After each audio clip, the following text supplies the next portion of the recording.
Juicy sweatsuits, doing lines in the restroom. Hey guys, it's me, Dara, back with another episode of Do You Remember This?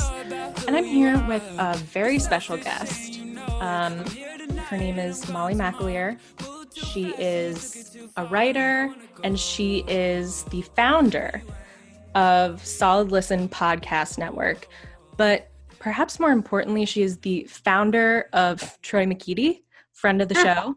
Yeah, no, Troy's mom is his founder, but I have to say, one of the greatest thrills of my professional career, and I did this when I started Hello Giggles as well. Like, I had to find a bunch of people to sort of program the website, and I went to all of my friends and I helped them figure out what they were really good at talking about and help them find columns.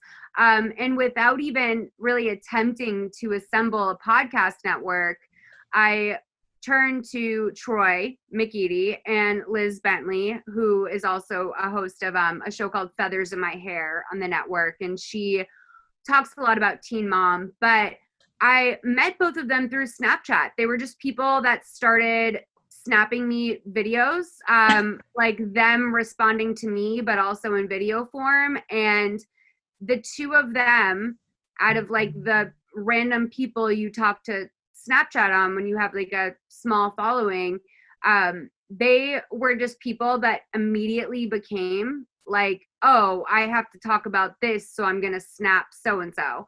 And Liz and Troy were my two, they became kind of instant, very good friends via Snapchat.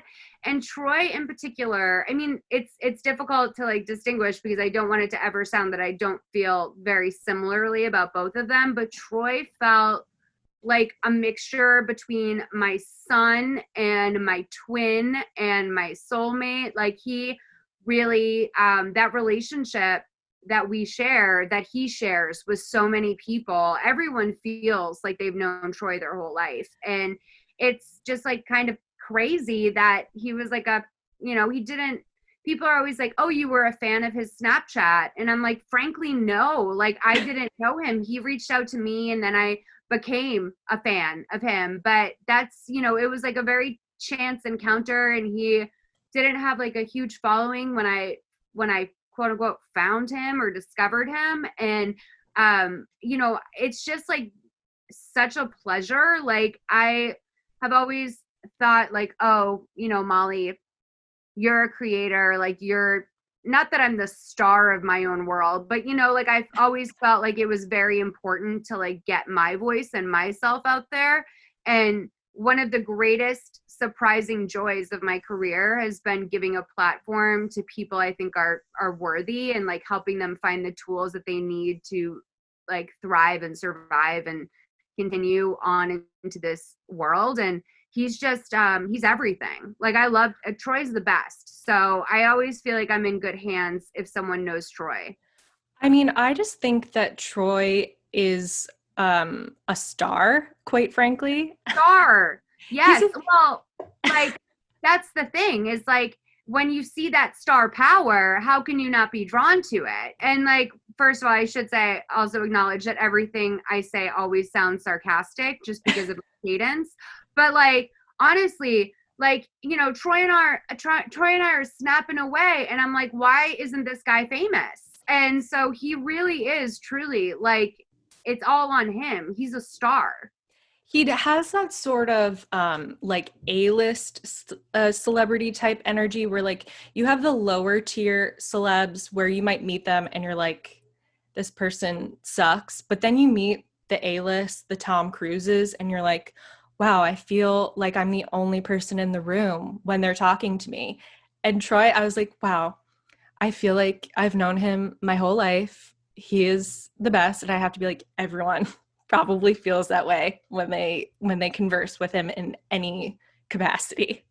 Well, I will argue this, and I think Troy will like this, but Troy actually, instead of A-list celebrity energy to me, has that perfect C-list celebrity energy to me, where you go to the party and you're at the bar and sort of Kathy Griffin in the room comes up Yes. to you and you're like, wow, I didn't expect to like walk away from this tonight feeling like I just had an amazing conversation with this person who, I know who they are, but I never expected us to be close. And here we are, we're having this conversation. I feel like I went to high school with them. Like I can put myself in my brain to like smoking a joint with them in the basement after class in college. Like you right away are taken on such a unique ride with him in terms of how warm he makes you feel. And there's things that I admire about talent in general, and I feel like Troy has that unique ability to really make you feel super comfortable, and not just like special, but like very like come as you are, and that is a great feeling. Like he does a really good job of being honest and self-deprecating, but still like you revere him, and I think that's really I don't know. I think, do you want to do this podcast about Troy? Like I know we set out to do something different, but if you want to just talk about Troy for an hour, I could do that too. I mean, I could go all day, truly. But well, everyone listen to his podcast, Dunzo podcast. Dunzo. Just look up Dunzo in the podcast store. But if you want to find him on Instagram, it's Dunzo podcast. Okay. But if you just look up Dunzo with Troy McEady or just even Dunzo, you'll find him.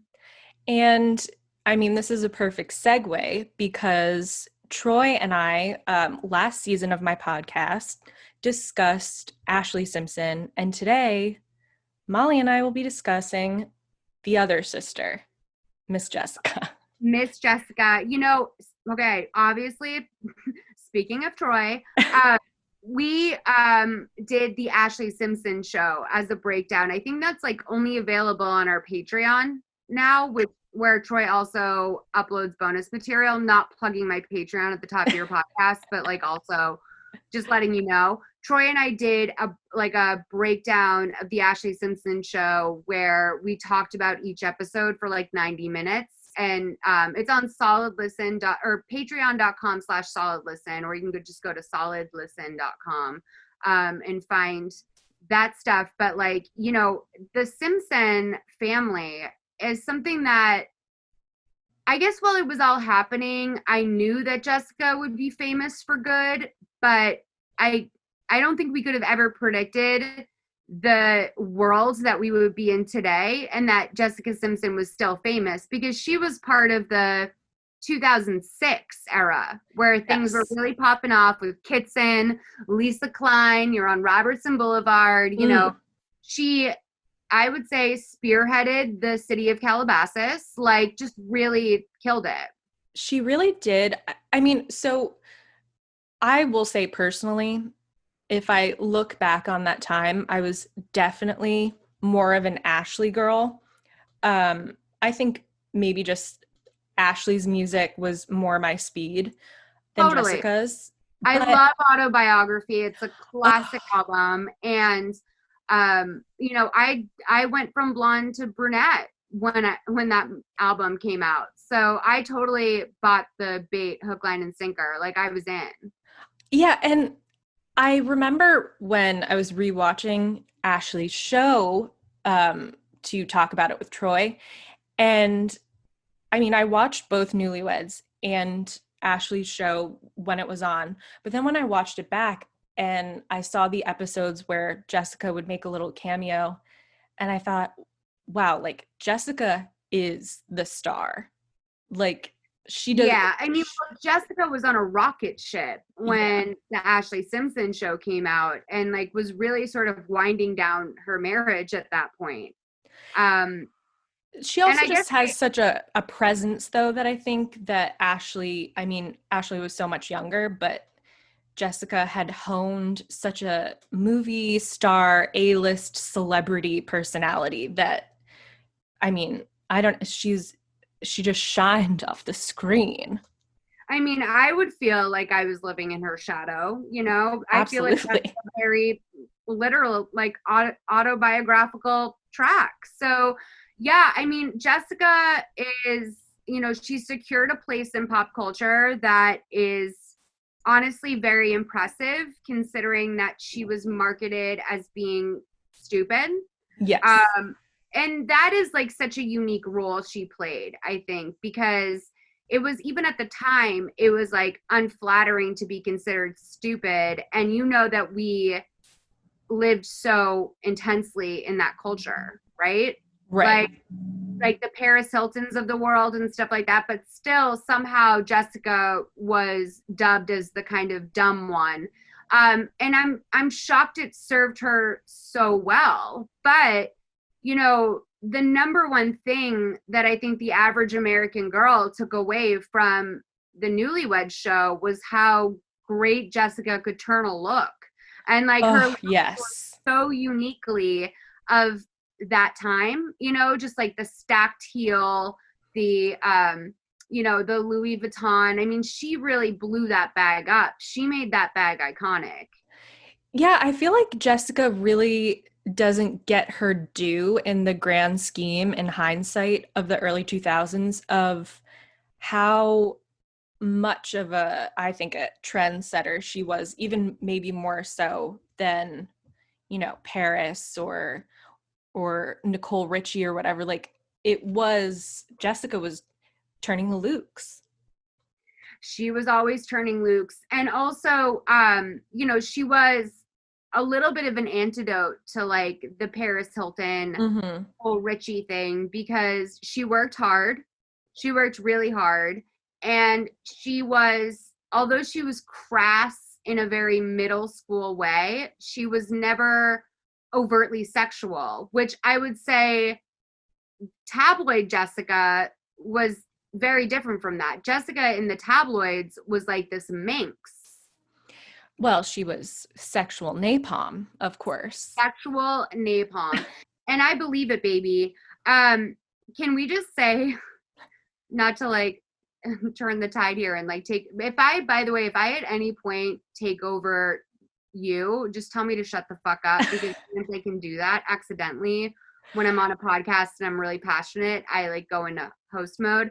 But can we talk about the fact that her book is called Open Book and like the other play on words there is really like the Amelia Bedelia definition. Like she's telling you to open the book. Like she is an open book, but also let's start here by just opening the book. Like I fucking love how perfectly dumb that is. Yes. I mean, so when I was reading just like the introduction, and it really is so just like, hey friend, sit down, take a load off, and let's talk. Like she very much like creates a space to become very like, oh, I don't know if you can hear that bus going by. No, it's fine.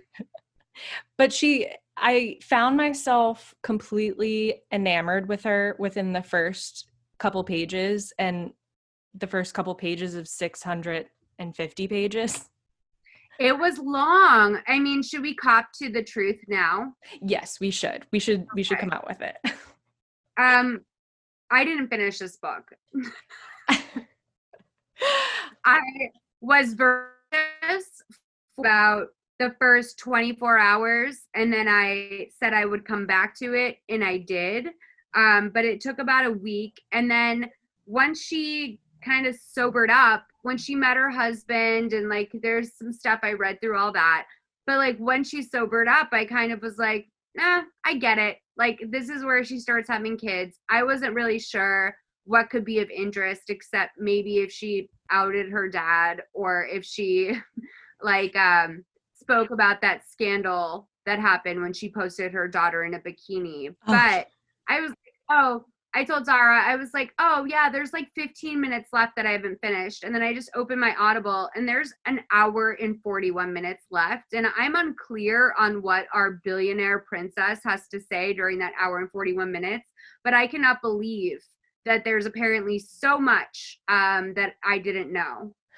Well, I was telling you off mic that I hadn't read it before, and you suggested we talk about the book. I was like, perfect, an excuse to read it. I put it off as long as possible so it could be fresh in my mind. I was like, I can tear this out in 2 days. And then I was like, oh no, this is 650 pages. And I got to tell you, I think someone could have taken a red pen to some of it. I think it could have been a tight 500 pages. Yeah, I agree with that. I almost wondered if it was like a tactic to bury some of the more salacious elements, Yes. because it was so wordy that I was like, just cut to it. Like, girl, we know, we read the tabloids. There was some, like, there was, of course, so many subtle things that only the person who lived this experience could share. Mm-hmm. But yeah, I mean, that many pages for the memoir of a pop star, essentially, and not to just limit her to that, but like, I mean, I feel like if Britney Spears wrote an autobiography, it would be like a clean, 250, maybe 325. Well, I mean, I don't know if Britney or any other pop star would get into their perspective on the Challenger crash. Oh my God, right? Can we kick it off? Like, literally, I could not believe, because I had just been, prior to reading this, thinking about like how, I never saw the Challenger explosion. That was never a part of my life. Like, I was a big Punky Brewster fan, so Sure. I saw Punky go through it. But and I remember thinking like, oh wow, that was sort of their 9/11. Like, Yes. if you grew up at that time, that was your first traumatic incident, which as a millennial, I have to laugh. But yeah, no, I mean, the Challenger's fucking crazy when you think about it. We don't talk about the Challenger enough. Well, I like locked in on the Challenger of it all because I'm from New Hampshire. So even though I was not alive for it, it was just like such a part of my like elementary school life. Like, you go through the whole Challenger part of your curriculum. And my fiance is also from New Hampshire, so he has the same experience. But then when we talk to other people, they're like, what's the Challenger? Like, they have no idea. No So way. yeah, like a lot of people are like, oh yeah, I guess I kind of remember that. I'm like, oh no, I've like know way too many details about it, and I've been to the planetarium. Wow. Yeah, I mean, I'm from Mass, so I don't know if we learned because it was a part of it. I always assumed when we were learning about it that it was partially because half the people on it were teachers. And so I was always like, oh, is this like teacher porn? Like, Yeah. a little bit Definitely. like fucked up, that I was like, but like, it is. If I was the teacher, I'd be like, listen, my ass could have been on a spaceship getting blown up right now. We all have to watch. But wait. So you're from New Hampshire. I have to say, I haven't always said the most pleasant things about New Hampshire. So I really hope that no one listening, I'm going to call out my own hypocrisy, because I can be nice to people from New Hampshire. I have to ask, so did you and your fiance meet post New Hampshire, or are you still both living there? We are in LA, and we met in LA. But we grew up like 20 minutes from each other. We went to the same college. We went to Emerson College, but he was 4 years older, so we never met there. And then we ended up meeting in LA, and we were like, well, let's do this. I mean, we can fly home together. That's adorable. By the way, you guys, that's quarantine for you. Like, I had no idea you were in my city. Yeah. And I probably would have never known if I hadn't just asked that question. Because we booked this over Twitter. So wait, where are you in LA? East Hollywood, like a few blocks from the Blue Scientology building. Okay. I lived at like Melrose and Gramercy for a while. Mm-hmm, If mm-hmm. that sounds familiar. Yes. I enjoy East Hollywood. It's a wild ride. It is. Yeah. You'll never forget your East Hollywood years, baby. Oh, yes. Especially like if we decide to just pick up and move to Big Bear for the rest of the pandemic, which we are considering. That would be very chic of you. I'm so jealous of the people who have the nerve to like leave their home to drive somewhere else right now, because I feel like that would normally be my MO. I'm just like terrified of everything. So Sure. I haven't been leaving. So if you have it in you, go. Please do it for me. Honestly, we have not left at all. Like, of our friends, we have been the most immaculate with the pandemic. And then suddenly we just like had this idea, like, what if we just go to the mountains? No, you should. You are in the perfect position. You're in the perfect position to be that person because you haven't been anywhere, so you're safe. Like, that's the other thing is I keep thinking to myself, I'm like a carton of eggs, and like if I go out, then like I'll spoil, and so I've just been like, okay, I'll just keep staying here.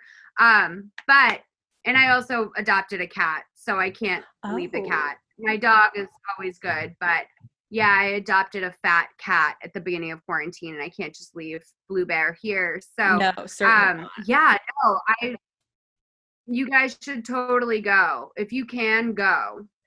Yeah, we started emailing people on Craigslist. It seems as though we're mostly just getting scam emails back, but you know, we're going to explore the option considering I think we're in this for the long haul here in Los Angeles. Or even like go on Airbnb and like just like message the host and be like, low key, how much would it be for you to rent me your place? Because I was thinking for Airbnb, it must be a little bit of a special hell for them because you have to go in and clean for people who you don't know how they dealt with their life. Like, you know, they could have antibodies, they could not. Like, they could be infected right now. So I feel like if I was an Airbnb renter, I would totally rent out to people who came in with like a reasonable bid. Yeah, I think there's probably some options, but I also think if we're gonna do it, we got to do it now because I think a lot of people are gonna start getting the same idea. Right now, everyone's in their own fairyland of like this not lasting so much longer, and I don't have rose-colored glasses on. Okay. Yeah, no, dig your heels in, baby. We're here for a minute. I mean, it's absurd to me. I know people are, especially I'm thinking of all the extroverts I know out there because they're really truly experiencing what introverts experience when we have to go out. So, because I've been fine. Like, I am all good. You know, like this is just, I'm an only child. Like I am so used to just like fucking weirding out in my place by myself. But yeah, I feel for the extroverts and I understand the impulse to like want to go out, but it's just not worth it. You know, don't do it, girl. It's not worth it, to quote a TikTok. I wonder how Jessica is doing in quarantine because I feel like based on the book, she is a classic extrovert running from the demons in her head, whereas I am like, I could stay here all year, just tell me when it ends and I can do it. Yes. You know what's interesting is I bet both Simpson sisters are extroverts. Yes, I think so too. Only, like, I would say maybe the only introvert in that family, if he even is one, is Joe. Yes. I mean, God, the Joe of it all. Also the Tina of it all. Because Tina, Troy and I have talked about this a lot. Like, Tina Simpson is the unsung hero of pop star moms. Like, yes. no one talks about how Tina Simpson would just push her sleeves up and like go move her daughter's mattress. Didn't matter that they had millions and millions of dollars. Like, Tina Simpson is so down as a mom. Like, I'm just blown away. And not to cut you off. No. Well, also in the book, I feel like she doesn't get a ton of credit. Like Jessica says how well her mom did with her clothing line, and how she kind of just like let her run with a lot of it. I feel like Joe is the one who, although he got her career off, I wonder how her career would be different if he was not in charge. You know, it's so funny because I forgot where I read it the other day, but it was like a little it was a YouTube video called like Jessica Simpson being like not beaten. It was like being trumped by Christina Aguilera and Britney Spears for her entire career. And it was basically just a mashup of clips from her Behind the Music episode where it was just like, okay, and then Jessica showed up to this situation. And of course, who was in the room but that same Christina Aguilera from the Disney, like the Mickey Mouse Club. So she was really haunted by those girls. And some random commenter wrote, like, honestly, it's a case of bad management that Jessica went through all of this. And I was thinking to myself, fuck. Because as much as I always feel like Joe made Jessica happen, in this book, it became really apparent that he was her biggest cheerleader, and also sort of in the very beginning kind of downfall in terms of getting off the ground, because there were so many restrictions on, you know, she really believed that Christian music was the only path for her. She only took off with her sample of some R&B songs and pop songs that she had covered, almost like karaoke style in a studio. And it was a producer that went from underneath her and sent those demos to the record labels. So like, it was almost despite Joe, she became successful. And yeah, I think that is it. It's so much more apparent when you read the details in the book, because one thing that I found really interesting. So I've always thought with these sort of momagers and stuff, not Kris Jenner, Kris Kardashian. Mm-hmm. She lived in Los Angeles. She lived amongst people yes who knew about the industry. She was at Chin Chin for lunch with the girls. Like, she was in all the old school, like Brentwood, Beverly Hills restaurants, ladies who lunching it up. Like, Kris was very much, yeah. And so I feel like if you're just even living in Los Angeles, you have just a much more like inside view to the industry and how things work, and you know a lot of people that you can reach out to and ask their advice. But with Joe, I just thought, like, this would essentially be if my dad was like, well, I'm gonna be your manager. Right. And then so she meets Nick, and Nick's this 25-year-old kid, and he's like, oh, this is not how you do things. Like, why are you running Jessica into the ground? And like, you should be doing this instead of this. And I mean, he was just in the industry a little bit longer, and he had this awareness of the industry. And Joe seemed so put off by that just from the book. But like, well, I mean, you know, another celebrity that had a similar rise, but it went very differently, is Beyonce. Yes.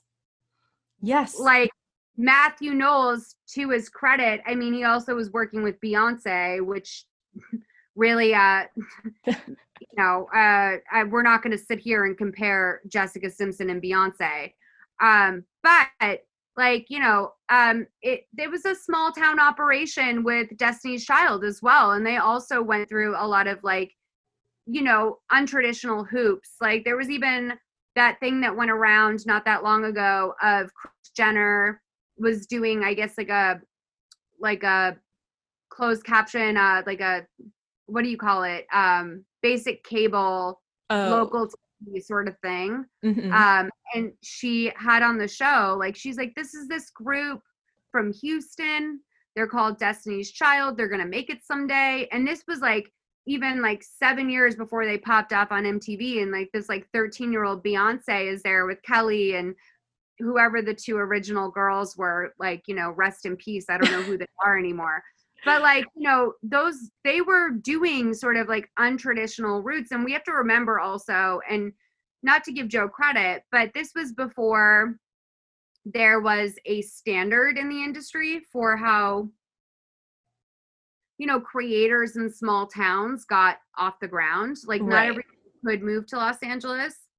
And, that's like why there was such a, amazing group of talent on the Mickey Mouse Club. Because if you look at it, it's everyone from like Ryan Gosling to Kerry Russell to Britney Spears, like on that cast. And so there was really only, a few outlets you could bring your child to an open audition back in the day and then have them maybe translate that to mainstream success.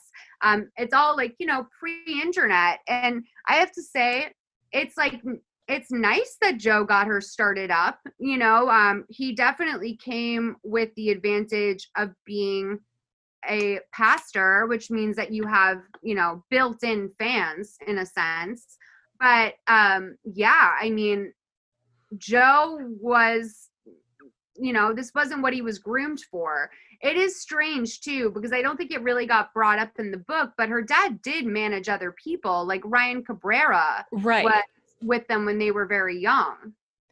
Well, and yeah, he has the other clients. I think what it comes down to with them that I couldn't get over the tinier details that I just had never heard before of how wildly codependent that family is to just such a detriment. Like another thing Joe did that's in the book, he was the one negotiating her divorce settlement with Nick. Yeah. That's insane. He was smart to bet on his daughter because, like, he also had to negotiate the prenup. And wasn't it that Joe didn't want a prenup at first, and like in the end, it wound up working out for the best? Well, actually, no. Okay, Joe insisted. Yeah. Okay. Wait. Sorry. So, well, I think if I remember correctly, Nick brought the prenup to her, and Jessica was offended because she was, 20 years old, and Joe was like, no way. So Nick was like, fine, which is surprising. But then they were Nick and Nick's lawyer and Joe were going back and forth for months. And then finally, Jessica was like, just give him whatever he wants. I need to be done with this. So she ended up getting a really raw end of the deal. She should have just signed the prenup on what planet would you have your father negotiate a divorce settlement? Like, it's not even... It shouldn't even be offensive to Joe for her to be like, no, I'd like a lawyer to do this. Well, I think if I had to guess, Jessica was so used to not looking at paperwork.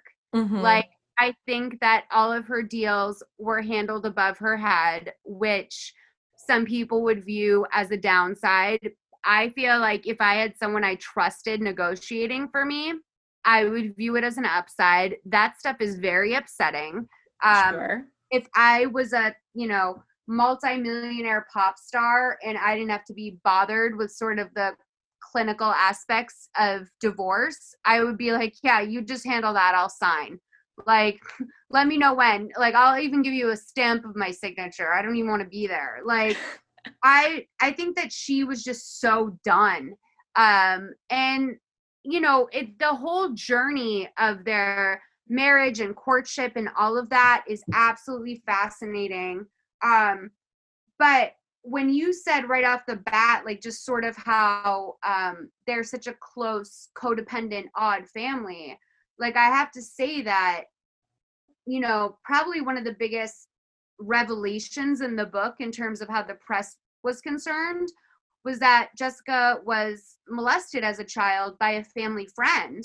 And that went on for many years. And, you know, I feel like that's exactly the type of family that would sort of say, you know what, we're a family, we're close, we're going to deal with this, just us, and not necessarily seek professional help for their daughter that had been through this trauma.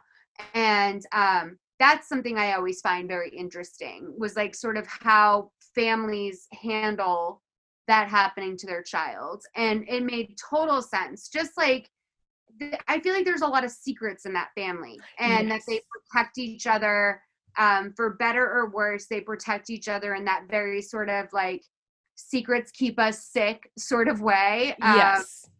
Because like we don't even, I mean, I don't think we've ever got an official statement about Joe and his teenage boyfriends. Well, and she has like one little line when she's talking about her wedding to her current husband and how her dad wanted to bring his young boyfriend, and she was just like, no. She doesn't even call him his boyfriend. She just like very clearly alludes to it and then says, I wouldn't let him bring him. But that was it. But I think he did bring him, because I feel like I remember paparazzi photos coming out of like them at this little ranch. I've been to the place where they were married before. It's a San Ysidro Ranch in Montecito. And I remember being there and being like, oh my God, wait, this is where Jessica Simpson got married. Oh my God, wait, this is where I found out like Joe brought a twink to her wedding. Like, well, okay, then that is so interesting, because in the book, like, it's truly one line, and she says she told him not to bring him, but then they don't touch on it again. So if, I mean, I'd have to, it was another twink. maybe it was another twink, or Joe brought him anyway and she just didn't even want to touch on that part in the book. Yeah, because it was weird that when the paparazzi photos came out from Jessica's wedding, that Joe had like a younger guy with him, if I remember correctly, and I might not, but I feel like that was like a thing at her wedding, that Joe randomly was hanging out a lot, as far as people were concerned at the time, with this like younger sort of model-esque boy. Well, I mean, just the whole book, I was thinking so many times how much I wanted Jessica to get more mad at her family. Like, I guess it's, at the end of the day, it's the only family she knows and whatever, but there are just so many moments where, like, another part of her wedding, she reminded her dad a million times, please bring this Bible that you always had, like, when I was a kid. He forgets the Bible. And then he like has an iPad with his speech on it, and it runs out of batteries, so he has to wing the whole thing. Yeah. Just like any step of the way of, He's a mess. he's Like a a mess. Yeah. I mean, But I think that she'll always have this, I mean, like, you know, again, not to like go back to secrets keep us sick, but like there were a lot of aspects of this book just sort of guesstimating about what we feel happened really back then. Like a lot of stuff about Ashley I felt was missing. Like I felt like there was this unspoken thing. Troy sent me a CDAN, like a Crazy Days and Nights blind, after this came out, saying that basically Jessica, the singer, as they referred to her, the A-list singer or whatever, on CDAN, they said that she was going to include some stuff in the book that alluded to other issues in her life, but that it involved her sister, and basically like it'd be like the House of Cards over there. Well, okay, so when Troy and I were talking about Ashley, I'm pretty sure he mentioned that.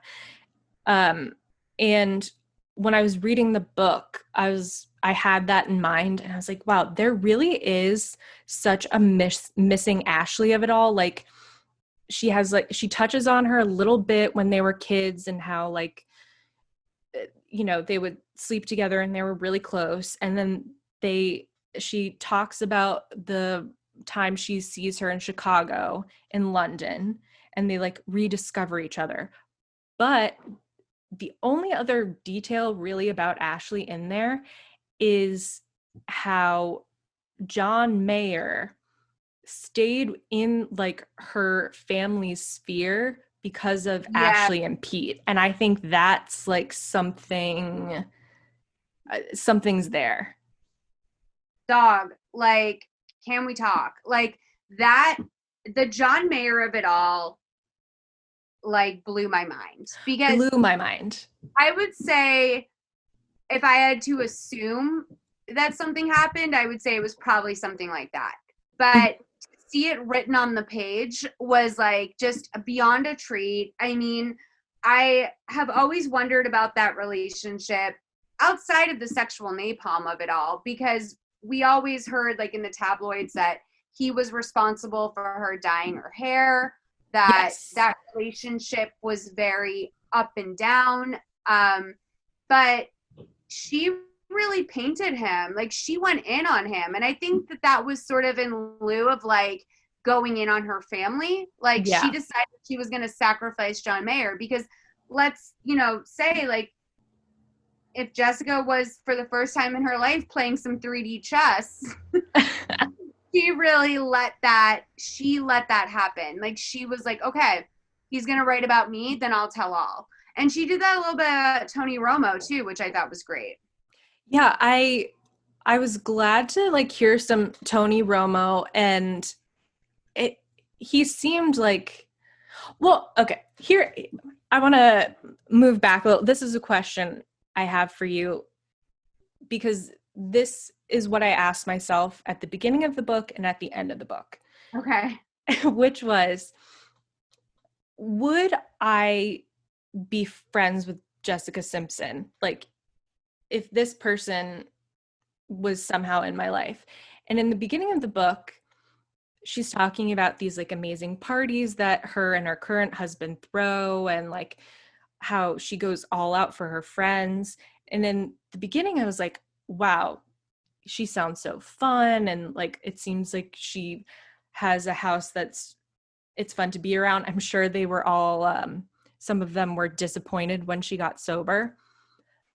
Yeah, I can't imagine. I can't decide if it would be more of like a relief based off of how chaotic it sounded. Because she didn't even really get into like how severe her issue was, just really the day that she decided she was going to quit drinking. But you could feel the chaos in the chapters leading up. Well, so also in the beginning of the book, she touches on the alcoholism, and like the day she got sober is the beginning. And she doesn't even really call herself an alcoholic. And she's like, maybe I'll start drinking again. And at first it's like, okay, it doesn't sound so bad. But then when you get to the end and you're like, oh no, she's actually like, sounds like a pretty legit alcoholic. But so I'm sure a lot of her close friends were relieved. But then towards the middle of the book, before I got to the end of how serious an alcoholic she actually is / was, she sounds like such an annoying friend to deal with her relationship stuff. It sounds like it is just like a constant back and forth of her like doing the absolute wrong things and her friends just begging her to stop and her just doing the complete opposite of what they advise her to do. Like the John Mayer, I can't imagine. I mean, I can't imagine. I've had friends like this, but just the back and forth of this psychotic person. And she just keeps going back and like, but I don't know. It seems like her portrayal of John Mayer made him seem like a very trying individual.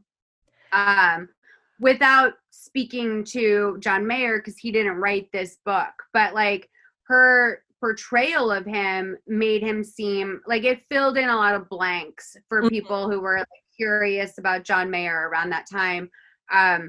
You know, I also don't know why I'm being so careful with the way I'm talking about John Mayer, but yeah, I guess I'm scared. Sure. There's always a part of me that's very scared about all sorts of things. So, yeah, I would say that like she seems like a friend who either has friends who stick around because she's a celebrity, or she has the friends that stick around for anyone because they are so just like they're lifers, like they're friends that are there for life. And so she has like her Casey Cobbs, and then she has her hanger-ons, but I'm sure it was difficult for the people in between to find a lifeboat during that time, because it you know, it was frustrating to read her back and forth, and I can't imagine what the day-to-day must have been like in terms of just hearing about your friend's relationship. Well, she talked about after Casey, and she gets like a new assistant, and the assistant, she's like, she came from money, so like she wasn't impressed by my lifestyle, and I was definitely annoying her. Like we went on a trip and I kept talking about John, and she was like clearly over it. But I guess at the end of the day, I can't blame her when it gets to the part where her family they're all hanging out with him and begging her to get back with him when she's still with Tony.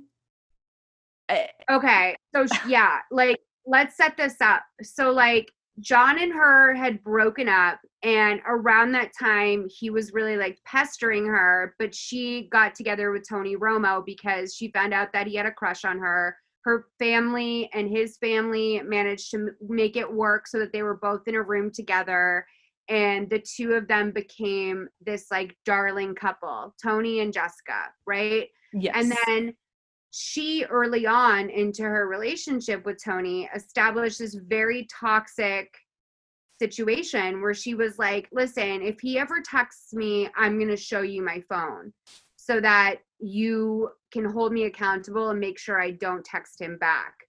And in doing so, she gave him license to basically control an aspect of her phone. And so her family, you know, John never really left the family. She paints a picture of him being a very like charming individual, and she, you know, he was like always around. Like he texted her once and said like, oh, the shower door at your parents' house is weird or whatever, and she was like, yeah, okay. Just sort of like the way you do when you don't want to text someone. But I think that she was incredibly drawn to him because he kind of had this like impossibly cool image to her. Like her heart was always going to flutter when he texted, even though she was with Tony, even though she knew that John was not the right person for her. And it all culminated in a night where there was supposed to be a family party. She left Texas to go to a family party in California. And when she got there, all of a sudden John was there, and there was a family bonfire because John had stayed close to the family at first just because of John, but then as an extension of Ashley and Pete, because she was with Pete once at this time. And like, also that's very early Twitter. Like all of them were like active on Twitter at that time. Yes. So John, like in front of this bonfire, basically declares his love for Jessica, like lets her know that he'll always be there for her. He will take care of her. She's the love of his life, blah, blah, blah. So she hears all this, and of course she's very flattered by it, but she goes home to Texas to be with Tony because that's where her heart is right now. And when she's there, he looks at her phone, and John had sent her a text about seeing her in Los Angeles at that bonfire. And he's like, well, what the fuck happened? Like, what, you were there with John? So unhealthy. Like, that sounds unhealthy, but I can't blame Tony Romo, because sometimes you go into those relationships and someone has set you up to be in a toxic pattern without you realizing it. Mm-hmm. That happens, you know, and I think that was what happened with Tony and Jessica. I think that Jessica introduced him to a toxic element at the very beginning of the relationship, and it was difficult for him to turn away from it once he started. Because, you know, if you're this guy in like John Mayer, who was like a huge celebrity at the time, especially super relevant, super tabloidy, tabloids mattered. It was like cool to be in a tabloid back then. He's texting your girlfriend nonstop, and he's hanging out with your girlfriend's family, and he's on your brother-in-law's, like, you know, Twitter. Like, Pete's tweeting about him, Ashley's tweeting about him. They all love being with John. So it was definitely a complicated situation for her. And she told him, like, listen, I was surprised with him. Like, they brought him to me. And that was sort of the end of them, because Tony felt like he had been cheated on. And that was all with the aid of her family too. Like, they didn't intend for Tony Romo to get so hurt, but like, they didn't realize how careless their actions were in terms of impact on their daughter's life. And when she and Tony broke up, she went to John and was like ready to get back together. And he was like, we'll see. Here, listen to this new song I wrote. But like, we'll see about us. But I don't know. I mean, her family just, I mean, especially her parents, just seem like such star fuckers that they, oh gosh, they were just so head over heels for, like, she gives them such leeway with how they acted with him. Because, well, John was so manipulative, and, you know, I don't blame them for being taken with him.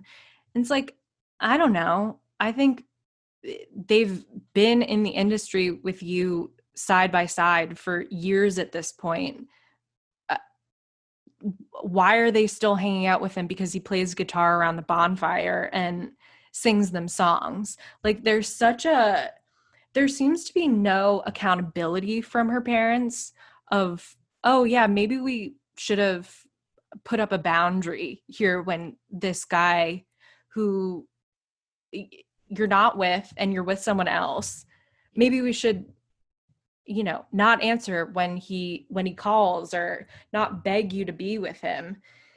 But I understand. Oddly enough, though, I feel like John Mayer is like the exception to that rule. Like, I guess I could see that from the way she wrote, and like just from like what I know of John Mayer, like, he is a very enchanting individual.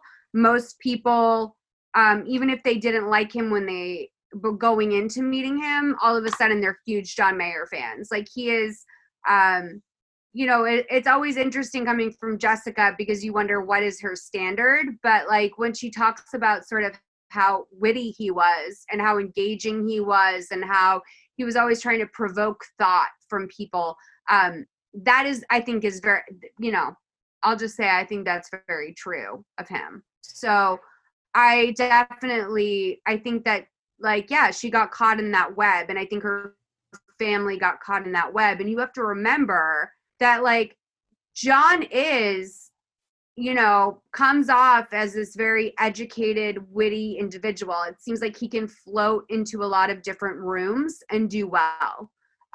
Just in the fact that he's not just only in Dead and Company, but he's best friends with Andy Cohen and best friends with XYZ celebrity. And he is like kind of all, he seems to do well in a lot of rooms. And when you, you know, consider the fact that Jessica came up in such a time of like frivolous pop culture history, where her parents were probably used to, you know, to borrow from your title, like the Lay Do crowd, like, where it's just sort of like, yeah, like they're maybe a nice person, but it's not someone you would really let into your life. I feel like John Mayer, that is his secret weapon, is he is the antidote to being a boring celebrity. And his charm and intellect makes him seem otherworldly. Like, I totally understand how both she got caught up in it and the family got caught up in it. And yes, that raises questions about John Mayer. Like, it's not just like, oh wow, like must be so dazzling. Like, you know, it's a real skill to be able to make it work in any room like that. You know, that's like, you got to question that a little bit. Yeah. Well, when I first moved to LA, my mom and I drove across country together, and we were seeing one of my friends who is in stand-up perform, I think like at the Comedy Store or something. And we saw her perform, and we went to the bathroom, and we're like, we hear over the speakers someone performing in another room, and we're like, oh, that's John Mayer. So we walk out, and we're like waiting in the hallway, and he had just finished a set when he was like doing a stand-up comedy thing like around 2014. And my mom and I like watched just the tail end of his set from the hallway or something. And then he came out, and it was the weirdest thing where he like came out, and he just like stood next to my mom and I in a way that was so odd. Like we're like standing against the wall. He like comes out, and he sees us, and he just like leans against the wall for like a little too long, where it was almost like, does he want us to talk to him? And Yeah. my mom, my New Hampshire mom, was like, oh my God. And she was like, but even she, when he eventually walked away, and it was just us, and she was like, I know you, when we came to LA, you said, if we see any celebrities, I cannot talk to them. But I really feel like he wanted us to talk to him. I'm sure he did. I'm sure he did. I really think, like, after reading the book and how just so the way he wanted Jessica to be enamored with him and like be this muse for him, like it seems like he just really thrives off of people just giving him any sort of attention. It doesn't matter where it's going to come from. If you engage him, he's going to make you feel like a special person. I mean, yeah. Have you ever listened to the way that like Andy Cohen talks about him? He like, Andy Cohen, first of all, like totally buys into it. So, oh yeah. It's like an act, but Andy's like, oh, John, like, oh, John. Like he loves him. And you know, I think that is something that should be more examined, that like he has this effect on everyone, and no one is quiet about it, by the way. Like, no one is like, John Mayer made me feel this way. Like, oh yeah, well, believe it or not, John Mayer made me feel this way. Like, even Katy Perry was like, I can't believe I'm with John Mayer. He makes me feel this way. Like, everyone talks about the way John Mayer has like impacted them when they talk about meeting him. And you know, I've met John Mayer. Like, I think he's great. I was a fan of his music before I met him, though, like genuinely a fan. And I would say that like meeting him did not change that. I did not feel under his spell. Someone told me like, yeah, you're the only person, because I said like, you know, oh, I always thought he was hot, but like now that I've met him in real life, I'm not interested. And my friend said to me in real life, like, oh yeah, like you're the only person who feels that way after meeting him. Like everyone's so impressed. And I was like, but I was always a fan of his music. So I guess I like all I had was like room to grow on. And it didn't affect me oddly. But I think at that time, John was most used to being hated by people he met, which is why he went on that, I had to deactivate my ego tour. I don't know if you remember that. Yes. But like he was like, yeah, I had an ego problem. I was addicted to my own ego. And that feels right? Like that feels like, yeah. okay. Like I think John Mayer was totally addicted to his ego. Who wouldn't be? If you had the opportunity to be this like young, cute guy making moves on the scene, no one knew much about you, but everyone knew that on your first album, one of your songs was about Jennifer Love Hewitt. Like you were obviously popping before you even popped off. And like, I think that he had this like sort of like brooding, mysterious thing. And the fact that he was as intellectually engaging as he was compared to probably a lot of his contemporaries was very interesting. I also think that part of it is like a little piece of genius, but sure, I also think it's very stylized. Even with like his Instagram show, Current Mood or whatever, I feel like John Mayer always wants us to know like he's smart, but he's the approachable guy. As opposed to being like the approachable guy who turns out to be smart. And I think that I like the latter. For me, I think I would rather approach someone thinking that they're kind of a dumbass who happens to do something that I really enjoy and then be like, oh, wow, like you're really with it versus like, yeah, your music sounds like you're smart. And, oh, okay, you are. Like, I don't know. It just feels like. I feel like that's like Jessica, and like I imagine, I wonder what it's like to meet Jessica, because I feel like in reading the book, it was like, okay, you would assume that you're totally dumb or whatever, but she seems a lot more with it and self-aware. But yeah, I don't know. John, I have never met Jessica or Ashley in like, I think I celebrated my 14th year of living in LA yesterday, and I've never ran into either one of them. I've never met either one of them. Like it's a little bizarre because like around the time like things really started to like happen for me in LA, they were both pretty relevant. And so odds are is that like through working red carpet at an event or through being someone's plus one at an event, I probably would have met them, but they have eluded me my entire time here. Yeah, I feel like they are on a different wavelength in a way, especially Ashley, I guess at this point. She's just, hanging out with the Rosses, doing Thanksgiving. But yeah, they just don't seem to be, I don't know, floating around in the same way as other people. But I think that's like the Miley factor, where I feel like it's great that they have private lives, because I feel like, especially Jessica, while there was always like rumors floating around that she was a big drinker, she never like was really paparazzi'd out super fucked up outside of like coming out of a club drunk during like a certain streak of time. But she was never like that person who was getting sort of like carried out of places. Neither was Ashley. And I think that they kind of went the Miley Cyrus route, where they really privatized their lives and they just went home and they, in Miley speak, like made a club in their home and paid people to protect them.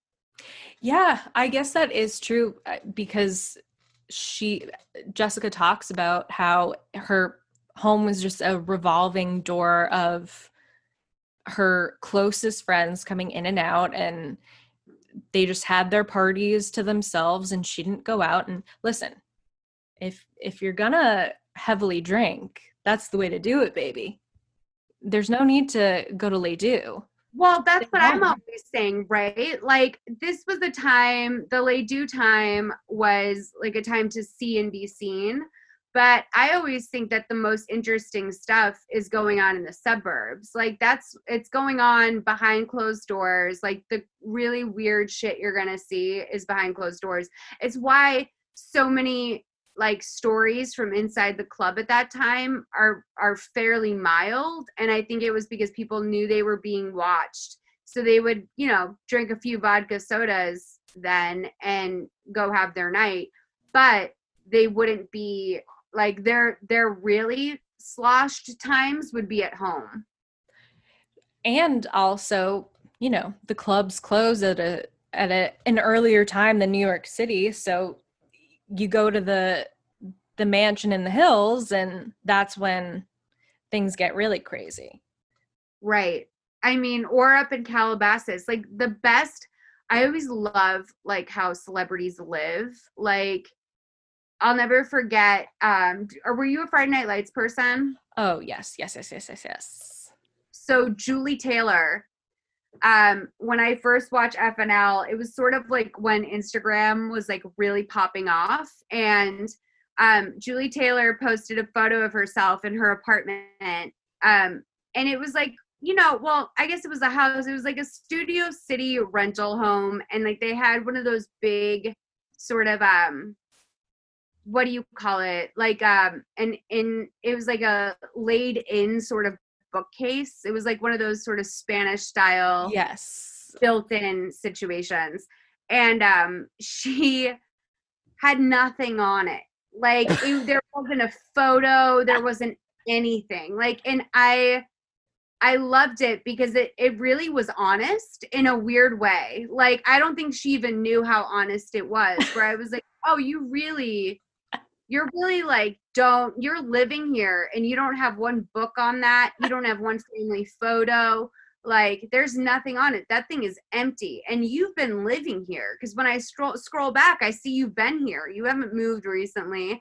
Like, these celebrities live such, in such stark comparison from how you would expect, in any way from, oh, their home is much more homey than you would think, to fucking Julie is living in a house with nothing on the like bookshelf. Like it was so profound to me in a weird way.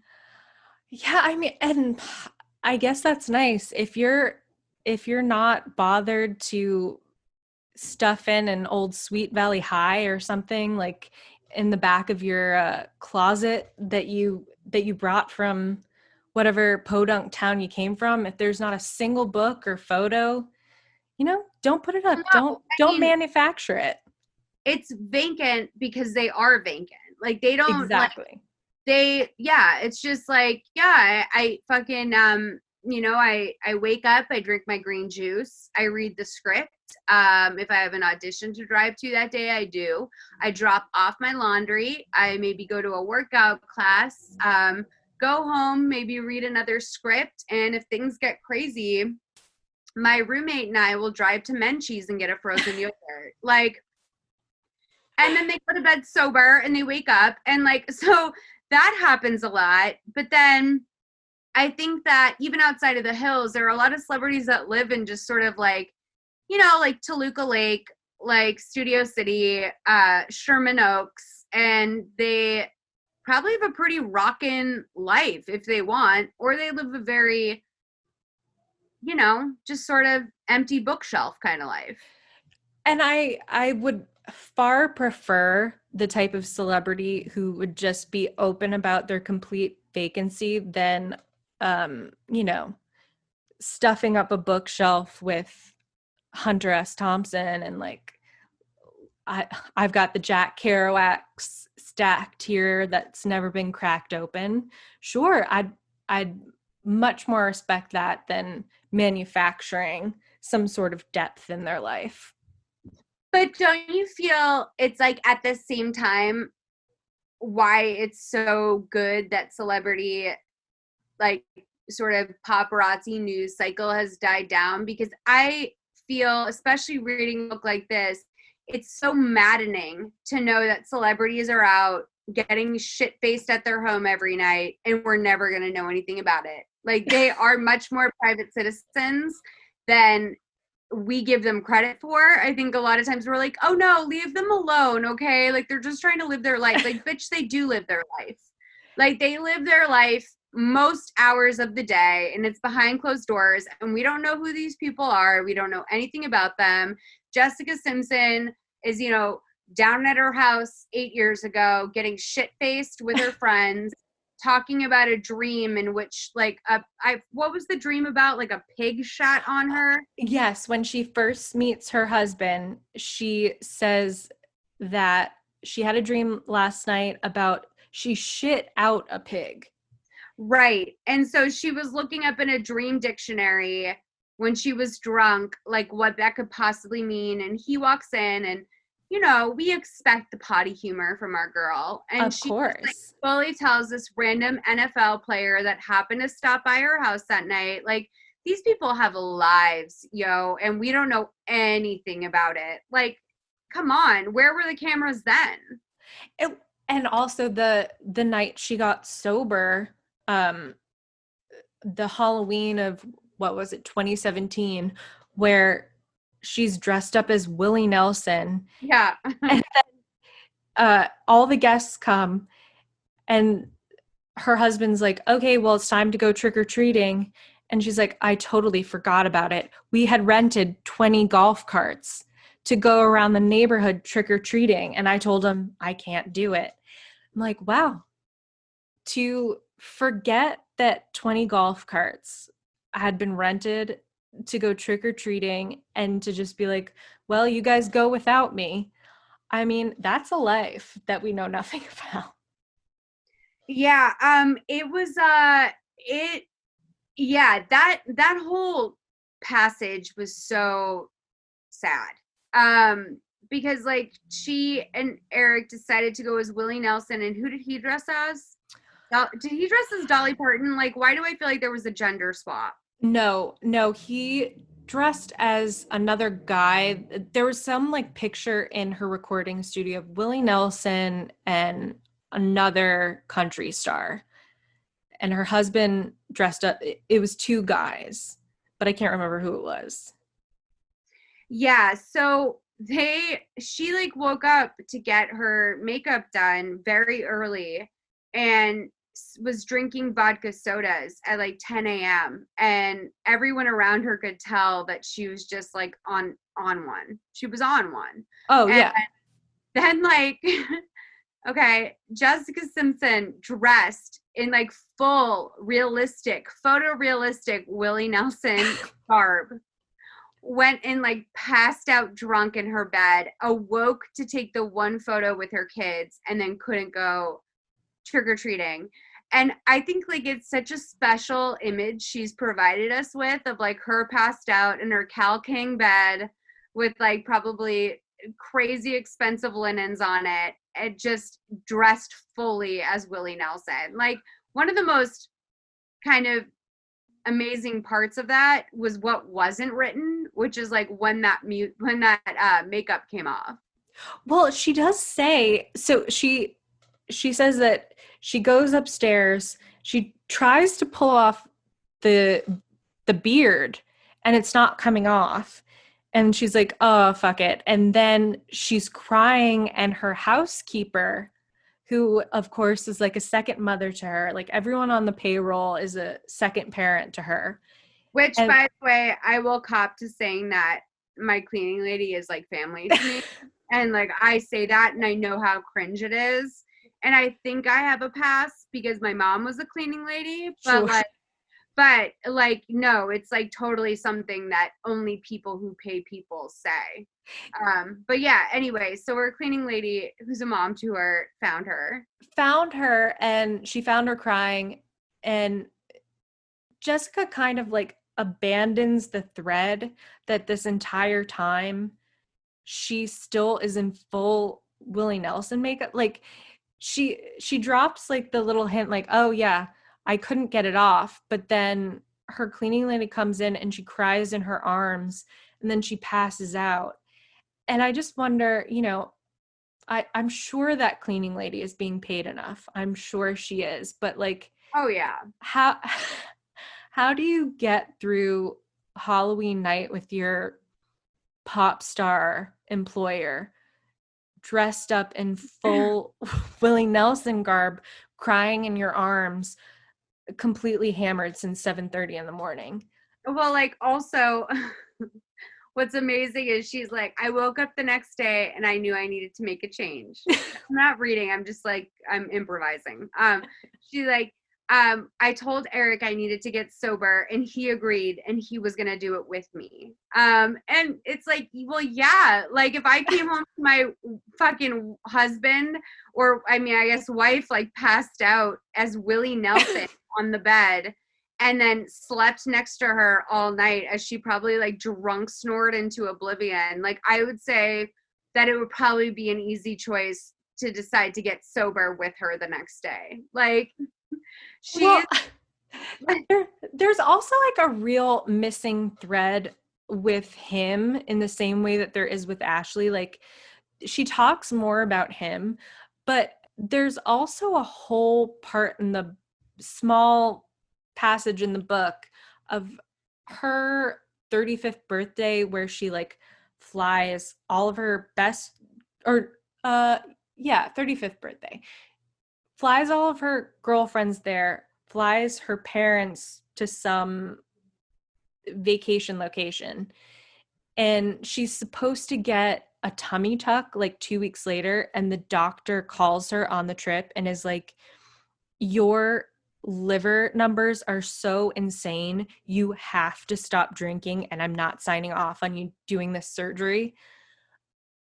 And I mean, that sounds like a pretty serious alcoholic, but through all of the other like alcoholic tidbits that she's dropping throughout the book of her and her glitter cup, her drinking at 7:30 in the morning, there's never like a moment of her husband being like, hey, Jess, maybe you shouldn't be drinking Perrier and Kettle One at this time of day. Like, he never seems to really like dive in there.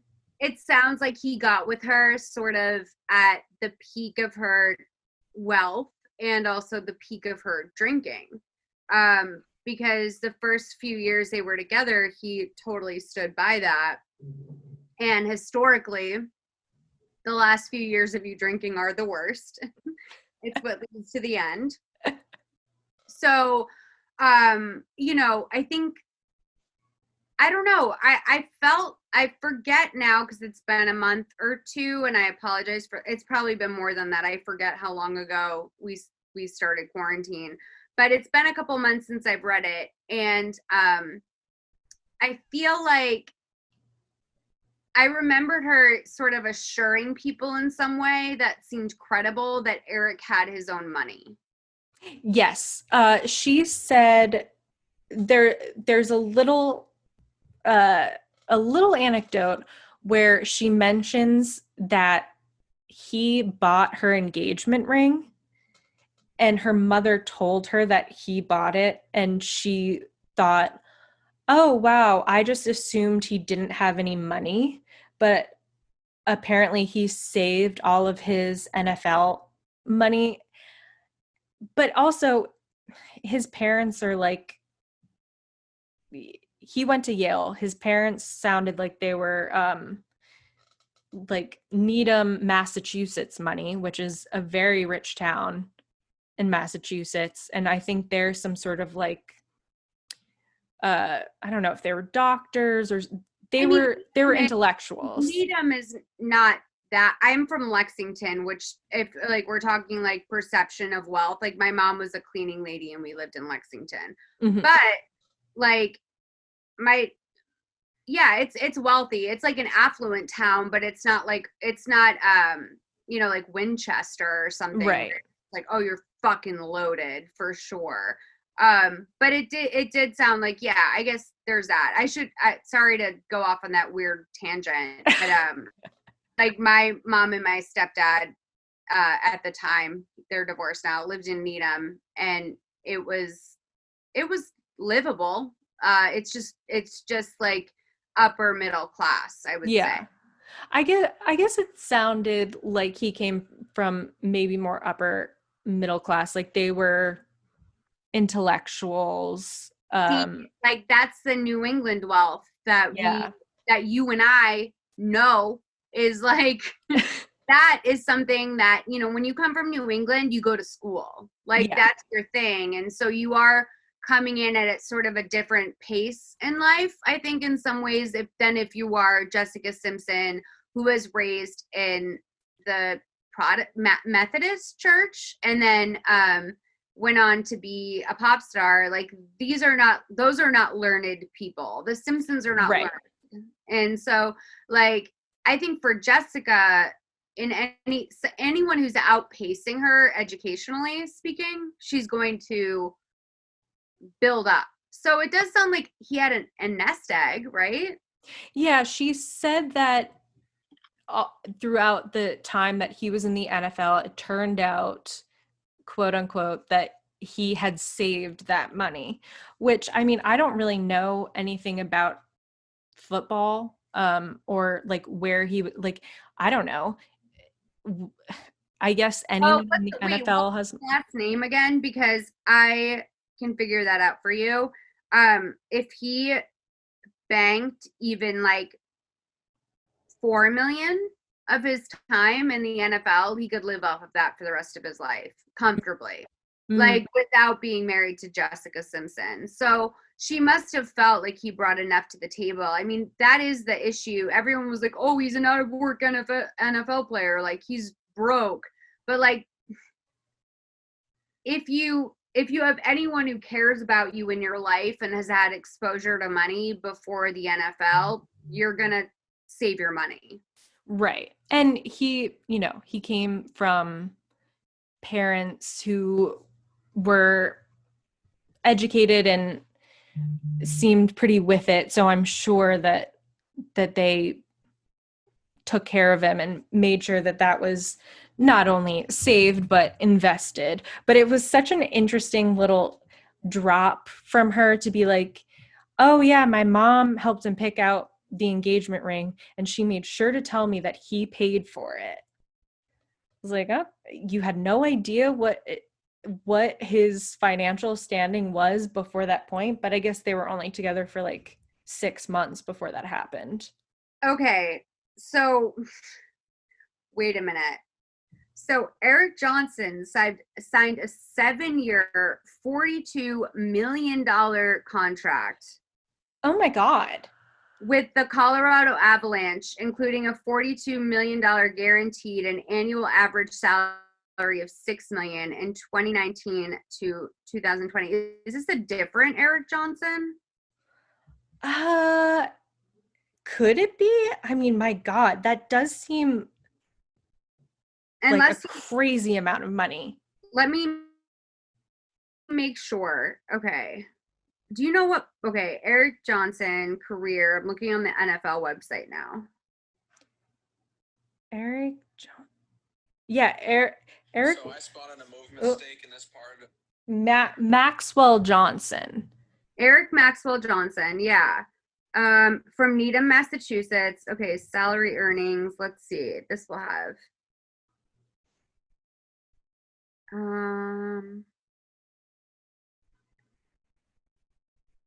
He's 40 years old now. He's a Virgo. I love that he's a Virgo. Eric is also very spiritual. He is very spiritual. I mean, Jessica gets into that a lot in the book. Like he's meditating, he's doing yoga. He brought that some sort of spiritual guy over and he cracked Jessica's pelvis and she got pregnant like a week later. Yeah, so the first night, I love that the first night they hooked up, he he left a note written on a paper towel the next morning saying that he had a commitment with like spiritual gurus. Like he was going, I think he was going to see Marianne Williamson. He was. Yeah. I guffawed when I read that. And Jessica says that she said out loud to herself, he's leaving Jessica Simpson to go see Marianne Williamson. I was like, Did you know who Marianne Williamson was before? No, little do we know. I think it was I hope it was sent to press before she wound up running for president. I feel like they would let us know. Yeah. Okay, so wait. Yeah, no, he's wait, I don't know. I can't tell if this is another Eric Johnson or not. He must, no, that's guy's younger. I do want to, why can't I find like what his NFL salary was? Because we know that. I mean,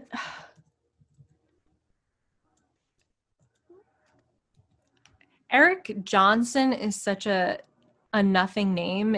There could be 10 of them in the NFL.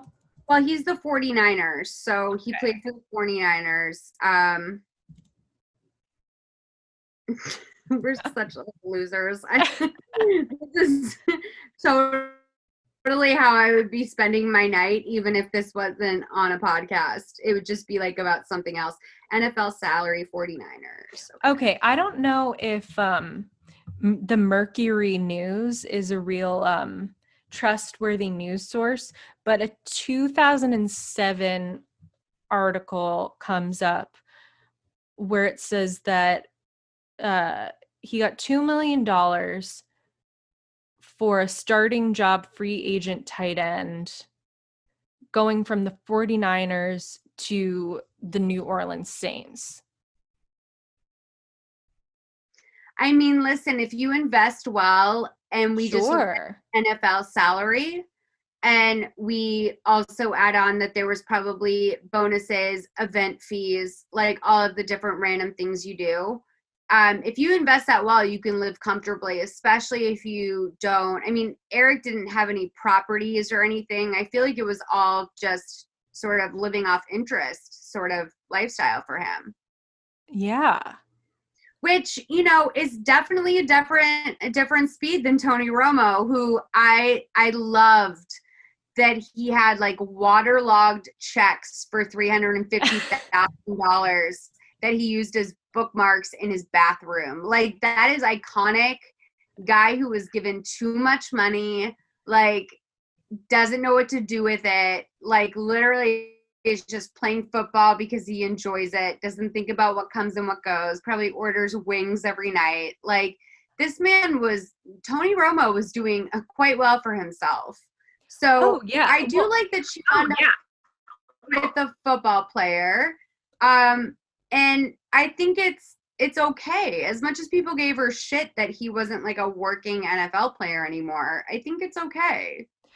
So I just found another article, yourtango.com, and it says that it's talking about their prenup, and it says Eric is on what you might call a vesting plan. He'll get $500,000 as a wedding present. Then on each anniversary, he'll get $200,000. And if he and Jessica make it to 5 years of marriage, he'll get an additional $500,000 bonus and a $1 million bonus if they make it to 10 years.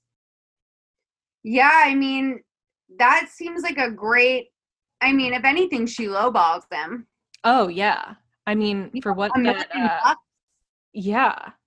Eric Johnson knows how to turn $1 million, if we can say anything. But I will say that, you know, that is it's a pretty interesting, you know, it's pretty standard prenup. It makes me think of like how Melania, before she moved into the White House, like apparently renegotiating her prenup. And I wonder what that looks like.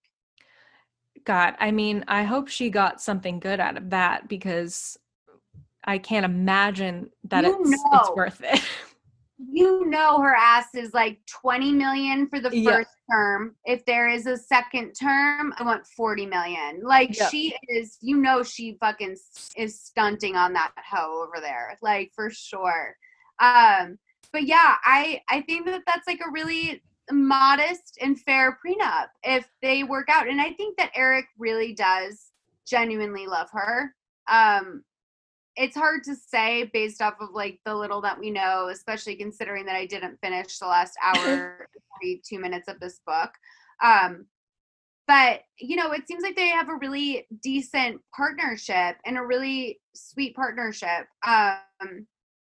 Yeah, I think Not yeah. I don't think he would, from what I could tell from just reading a book about their lives together, he doesn't seem like the type of person who would really try to milk her out of anything.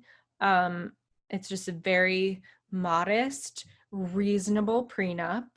And I, I, I think this was like the first guy she was ever with that treated her as an equal of any kind. And I think Eric fucks with spirituality in the exact right way. yeah, Where he is like, he's got some Buddhist principles up in what is probably some good Christianity that's rooted down there. And he is, into meditation. And I think Eric knows exactly what he's doing. And I don't think he's poorly motivated. I think, honestly, if he had bad motivations, he wouldn't be with her. I think that he genuinely is charmed by her. I think so too. I think, I feel like, you know what it is? I feel like there's a through line with a lot of her relationships is that she's been like the frivolous, silly, fun person in the relationship. And then she's with this guy who's like more serious, more intellectual. And all the other men looked at her as like, I'm going to teach you how to be an adult, you dummy.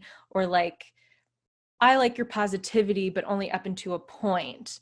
He seems like the only one who was genuinely charmed by her and felt that what she brought to the table was equal to what he brought to the table. And I feel like Nick and John and even Tony were like, I just don't think that they were as appreciative of her strengths as her husband is.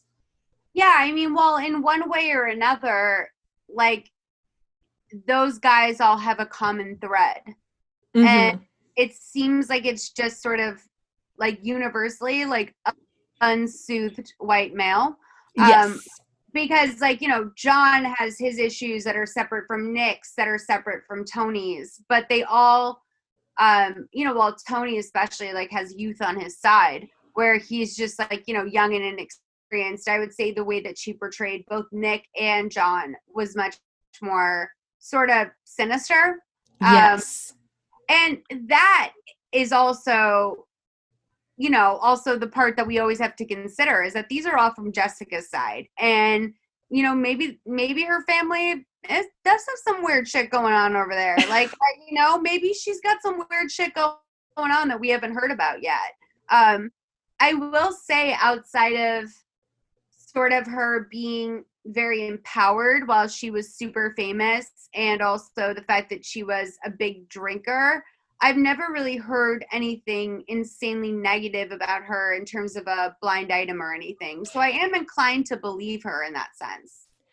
Yeah, I've never really heard anything too terrible about her. And also, I don't know, I've also never just gotten the sense that there's anything too bad bubbling beneath the surface. I mean, at the end of the day, I always think that whatever anyone presents to you or in a memoir or just in a relationship with them, it's always worse than what you see. Whatever is behind the scenes, there's something a little bit worse. But I feel like whatever we haven't heard in that memoir, like whatever was left over from the Ashley storyline that we didn't hear, I don't think it's too much worse. I don't think it's too bad. I think at the end of the day, she seems like a solid, sweet, well-intentioned person. I agree. And like, not to bring it back to the beginning, especially if you don't want to go here, cut me off. But like going back to like the Newlywed Days, when the show was on, I always felt like Nick resented her. But like when I go back and watch that now as an adult, that's like not, 21 and in my college dorm, I'm like, oh, he fucking hated her. Oh, And yeah. barely hide it. And, the way that she sort of gives the behind the scenes tea, unless someone like whispered into her ear all of what us, critics of that show still to this day feel, like she nailed exactly what I thought was going on there. Yes, I was really amazed to read the behind the scenes stuff, because it seems like they had a nice beginning to their relationship, and then they break up, get back together, and then they get By the married. way, can I tell you? What? I'll never forget 9/11 was what brought them back together. Yes. Because I remember being in like my friend Bethany's like fun room at her house, and us being like, oh my God, Nick and Jessica got back together. And it was like shortly after 9/11. And we were like, they came out with this article, and it was like, yeah, 9/11 brought them back together. And we were both just like so overjoyed.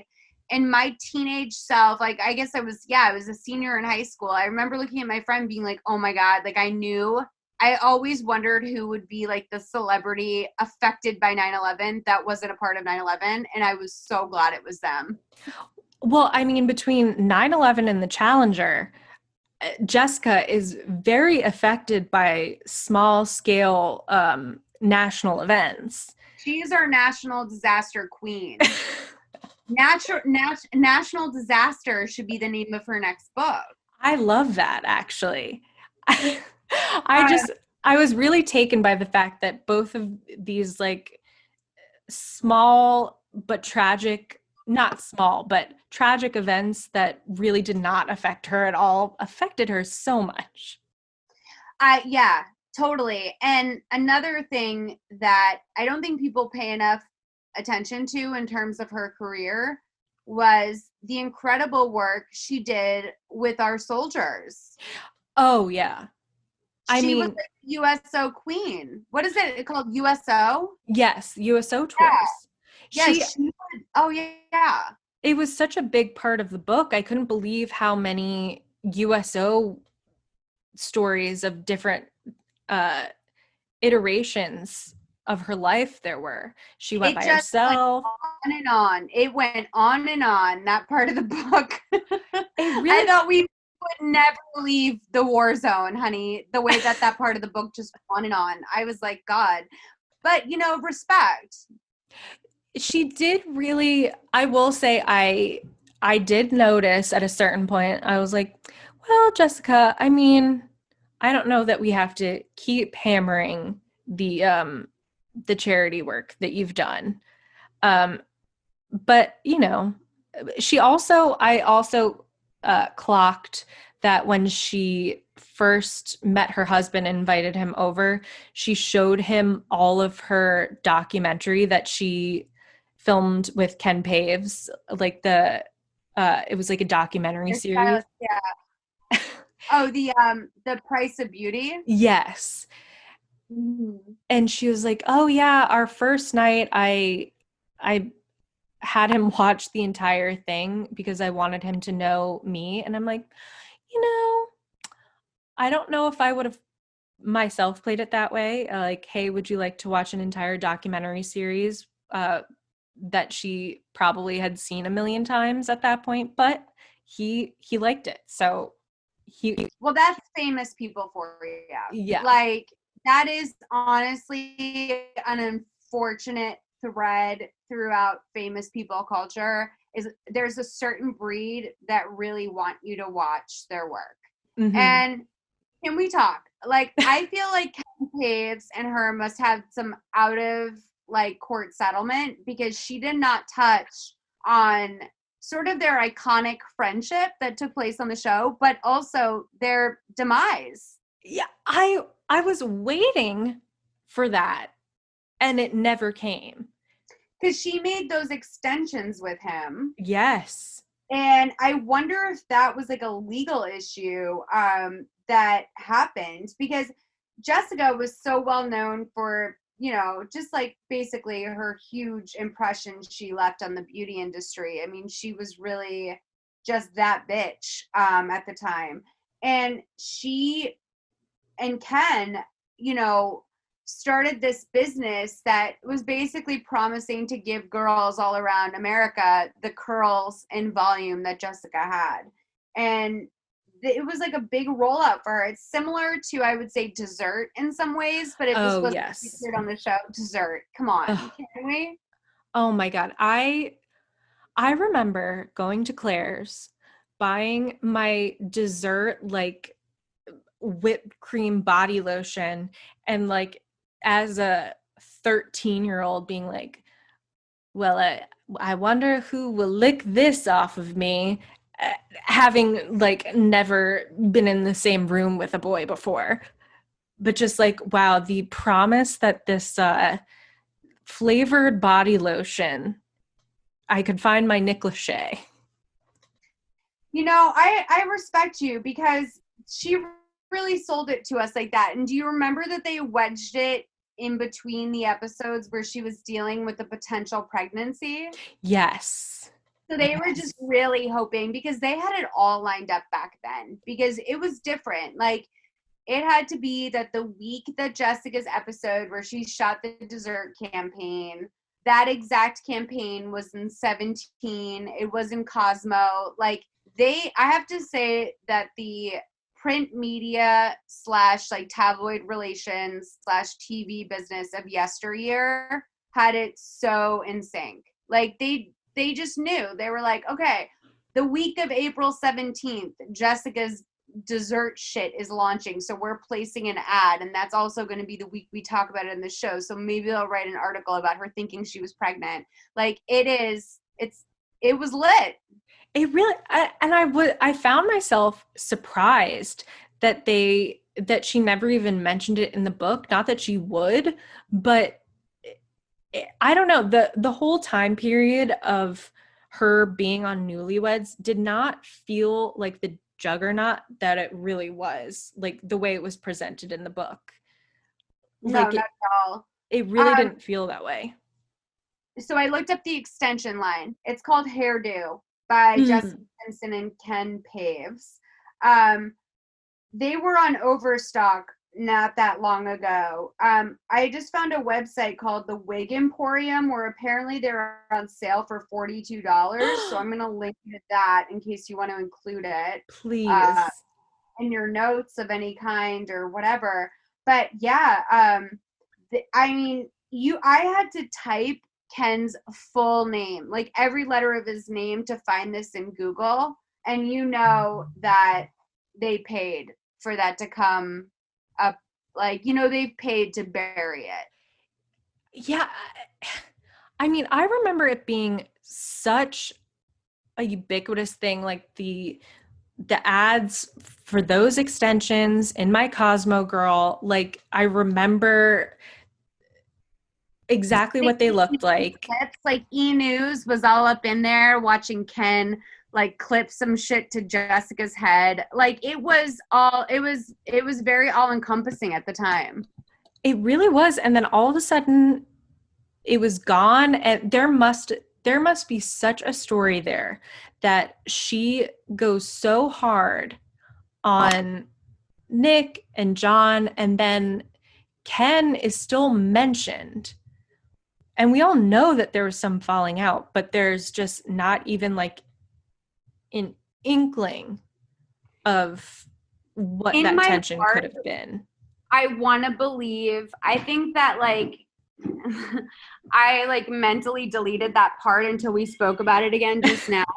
But I'm going downstairs, by the way, if my audio changes at all. Now there's going to be a cat yelling at me. But hi, I see you. Hi. But I feel like the Jessica and Ken of it all, I hoped that she was just protecting her gay BFF. But I don't think she was. I don't think so. I think there's something bigger that happened because, well, there was also like this one moment. It was the only thing that I clocked in the book that I was like, okay, this feels innocuous, but also like she's trying to say something. When they were filming that docu-series, she was there with him, and then I forget one other woman that was on her team. I thought it was Casey. I think it was Casey. And she said that the two of them were having an eat, pray, love experience. And they were like really getting into the nitty gritty and like being moved by the experience. And Ken was trying to keep things light and positive and like innocuous. And that was the only time it seemed like there was some sort of even negative leaning thing about him. Like we were trying to have this spiritual experience and he was making it more superficial and just like, let's keep it positive. That is shade. Now that you mention it, that's shade. It is. And it was the only thing that I clocked that seemed like something. But they might, because they were in a business venture together, there must be some sort of settlement where they cannot talk about each other. Wags, sorry, hold on one second. Wags, come here. I live in the San Diego Zoo right now. Not to be weird. I'm Jill Zarin. I live in the San Diego Zoo, but I have an old cat and an old dog that I'm trying to prevent from killing each other right now. Oh my goodness.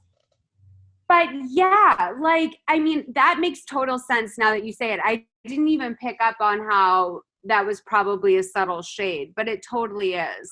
Like, what if Ken was trying to get, like, you know, drunk? He's out in India trying to get coke for some reason. And by the way, that's like the missing link in a lot of these stories. Like, yes, you have to assume there was a lot of cocaine being used at some point. Especially because she also keeps mentioning like a very vague stimulant she was prescribed.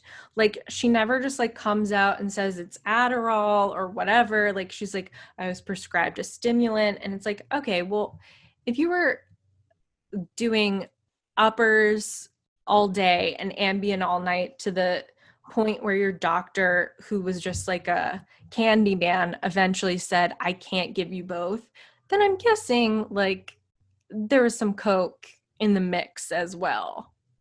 Yeah, I mean, well, I think like that's also sort of what that empty blind alluded to was like, oh, like, you know, she couldn't talk about Ashley and her experiences with XYZ because then it would open a whole can of worms. Right. And I think that, you know, it's just like a well-known rumor that the two of them were like walking around coked out of their mind, but also the sheer amount of drinking that she talks about also makes you think, well, how could someone do all that? Exactly. Especially someone not eating.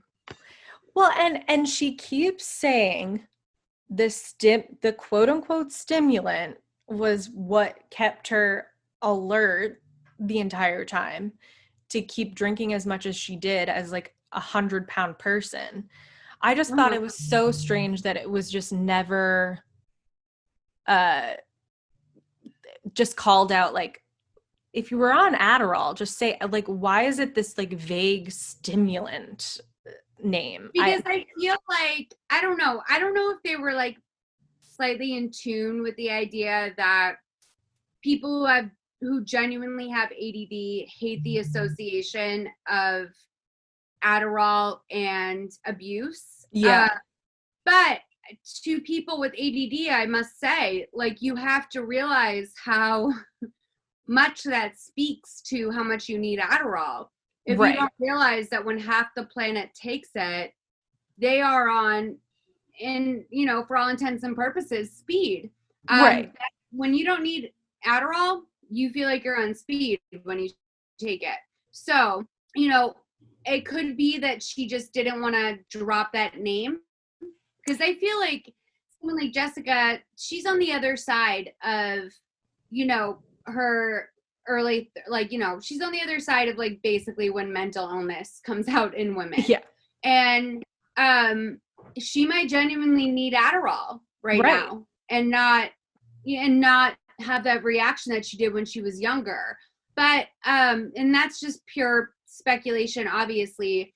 But I do know that people are trying to be more protective of Adderall, generally speaking, especially like the whole Caroline Calloway of it all. Like, I know a lot of people who do not abuse Adderall are very upset that Caroline says that she got high off of Adderall. But you know, that's just the truth for more than half the population. When they take Adderall, it's speed. So maybe at one point it was a stimulant. I don't think that she would even allude to it being a stimulant if she wasn't genuinely prescribed one at the time. Like, it would be pretty bold of her to refer to cocaine as a prescription stimulant. That would be very bold. Although I assume it was in the mix, because when you look at how skinny she got for what's it called? The brothers.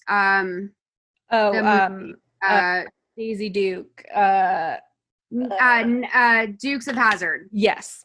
When she got super skinny for Dukes of Hazzard, at the time we were in 2006 brain. So we thought, oh my God, she's like really skinny. Like, she looks like so toned or whatever. But like, looking back, she was a rail. Like, that wouldn't even pass as attractive right now, based off of how slender she was. And that is not just working out in a very restricted diet. That's like anorexia plus a stimulant. Oh, yeah. I mean, yeah, she as she said in the book, heating up slices of turkey with Velveeta and subsisting off that all day. You don't subsist off that without a little help. Yeah, I have to wonder, you know, just looking at her, it's like almost like props to her for being able to go beyond meeting the goal of skinny at that time.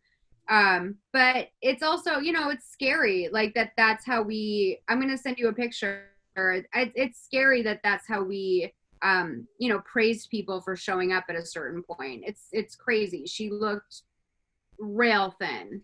And then to look back at the photo of her at the chili cook-off, where she's a size 4 in the high-waisted jeans, and it was like, wow, she's so huge. When you look at that picture today, it's like, oh no, that's a very thin woman. Yeah, I mean, well, first of all, I do think I remember. It's funny that she said a size 4, because I think I do remember reporting on that story, and she was a size 8, which is still not big. But those were incredibly unflattering mom jeans that she was wearing. And looking back, those pictures are not bad at all. And even the jeans aren't bad at all. But like, our society was just so warped by like the skinniness of that era. And like how gaunt people really like people to look. It was like heroin chic caught up to the masses at that time. I weighed 93 pounds at 5'8". During that time, I weighed 93 pounds. Like, I thought I was killing it, hunty. And now I look at myself and I see like what I just sent you, that Jessica Simpson. It's legit insane. She's so small. And in bones. And I look at that and I'm like, why, when I was that skinny, no one stopped me on the street and was like, do you need medical attention? Because like, I was skin and bones. It was like sickening. So I guess I just like, you know, have to say about that. She's been through hell and back with her body her whole life, like growing up, developing early, being like leered at for that, then entering an industry, you know, where I watched I think I'm in love with you video. And I cannot believe that girl felt like she was chubby and that she had to like overcompensate by like sort of covering up her body with her dance moves. And then and she started to get super skinny, you know, right when around Newlywed started, which they started so soon after their wedding. Oh yeah. I can't like they really didn't have any time as a married couple without the show, it seemed, based on the timeline in the book.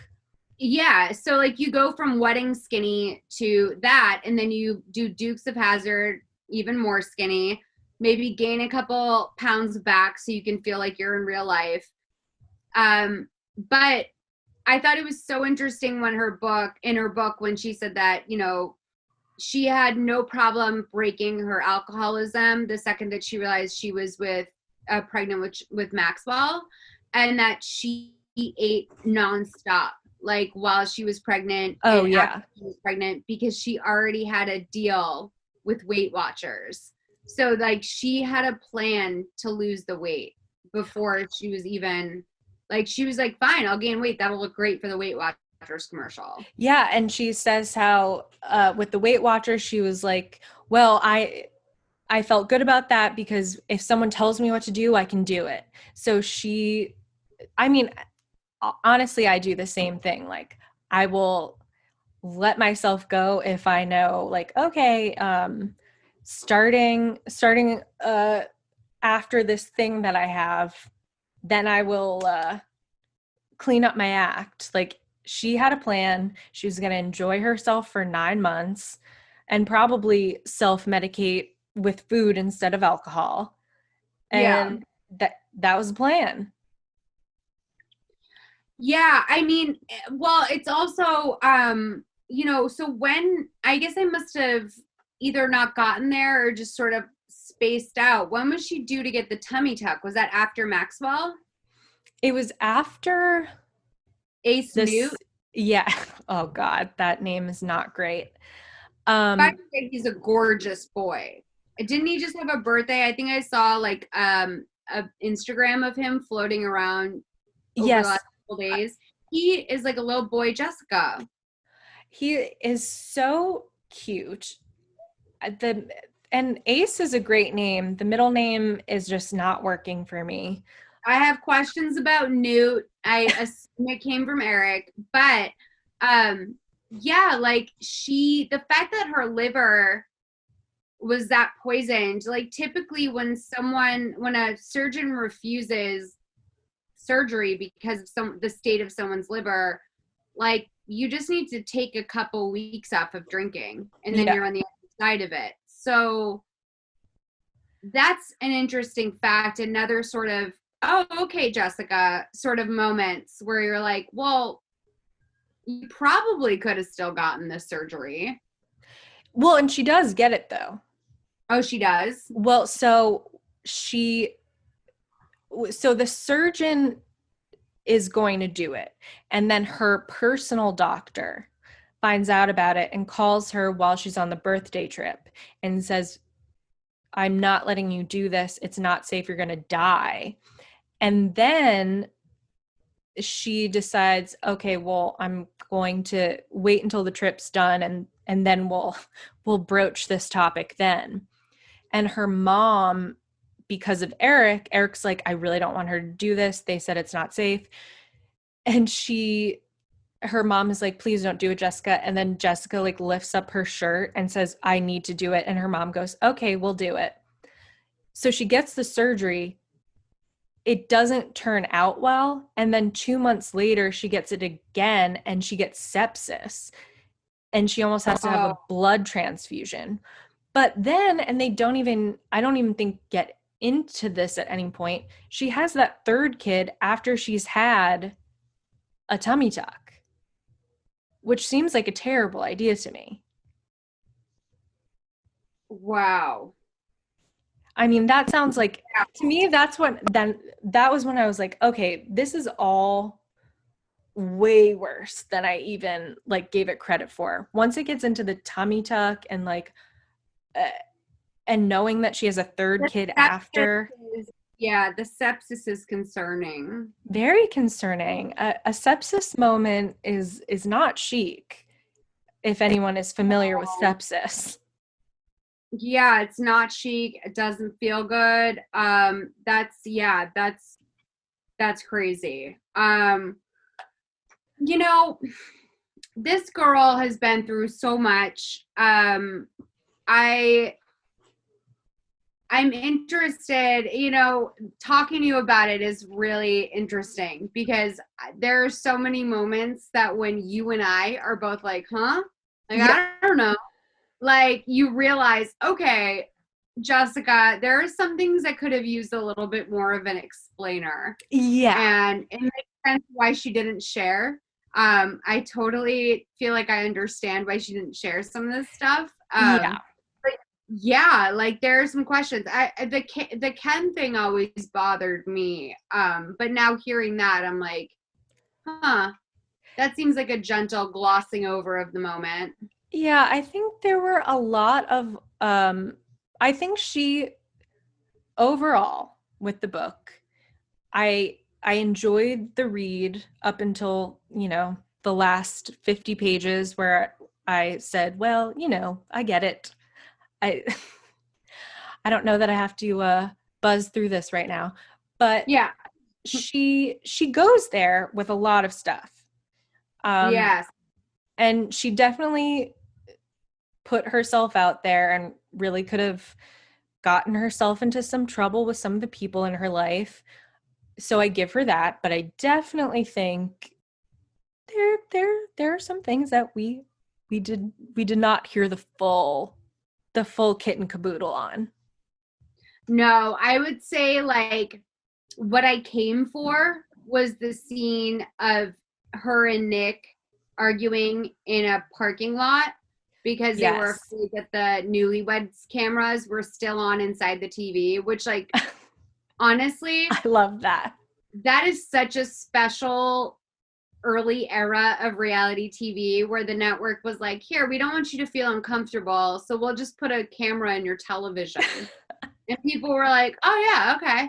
Like, whereas like now we'd be like, are you kidding me? That's the last thing. Like the last thing I want is someone having constant access to me through a screen in my home. Even though we're on Zoom right now, honey. Hi, China, saying hi, wishing you the best. But yeah, like I came for that. And then there was some things like I also really enjoyed John Mayer getting her addicted to Xanax because Oh yeah. he was showing up drunk all the time, which is like a classic addiction story of like, your ex-boyfriend, like it's always like some ex-boyfriend. Oh like, yeah.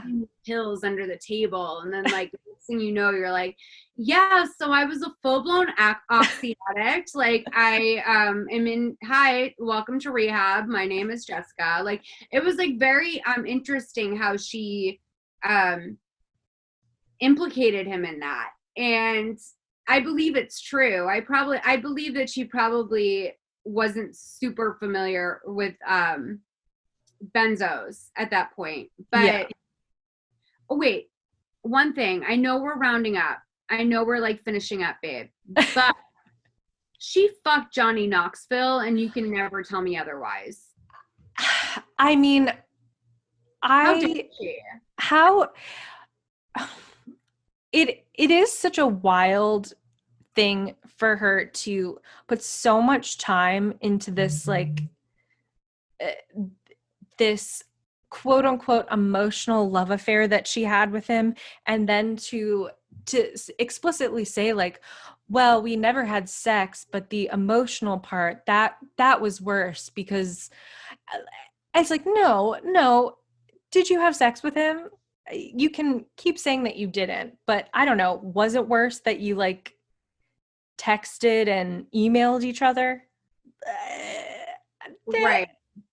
She was way too wrapped up in him for it to just be just that. I think the only thing that kept her completely divulging that is he was married, and I think she has some sort of respect for that and for his kid. And she was not going to sell him out on that one. And she also, I think, because of who Nick is and how he carries himself in the world with his new marriage with Vanessa Manillo, which, by the way, he absolutely sent her a baby gift, and Vanessa Manila didn't know about it, and that was accidentally released during the press tour. Like, do you remember like a few months back when he was promoting Love Is Blind? Oh my God, no. Oh my God. Okay, it's iconic. So Nick was promoting Love Is Blind, and Jessica had said, someone asked her like, oh, has Nick ever acknowledged you having kids? And Jessica said, yeah, he and his wife sent a really nice gift after, I think, baby number 2. And like, we really appreciated it. It was so sweet of him to consider us. Okay. And then they're on the Love Is Blind press tour, Nick and Vanessa. And like, Vanessa is weird about Nick. And like, I would say that like, they're up there with Eddie and Leanne in terms of like people that deserve each other. Yes. Okay. And so like the reporter, I think it was like at Entertainment Tonight or something, the reporter was like, and by the way, Nick, like, you know, you're a fan of Love. Like, we spoke to your ex Jessica Simpson earlier this month when she was promoting her memoir. And she said that, you know, when we asked her if you had reached out to her about the kid, she said that you guys sent her a really nice gift. And Vanessa was like, I'm sorry, what about a nice gift? And the reporter was like, she said that you sent her a really nice gift. And Vanessa was like, we never sent her a gift.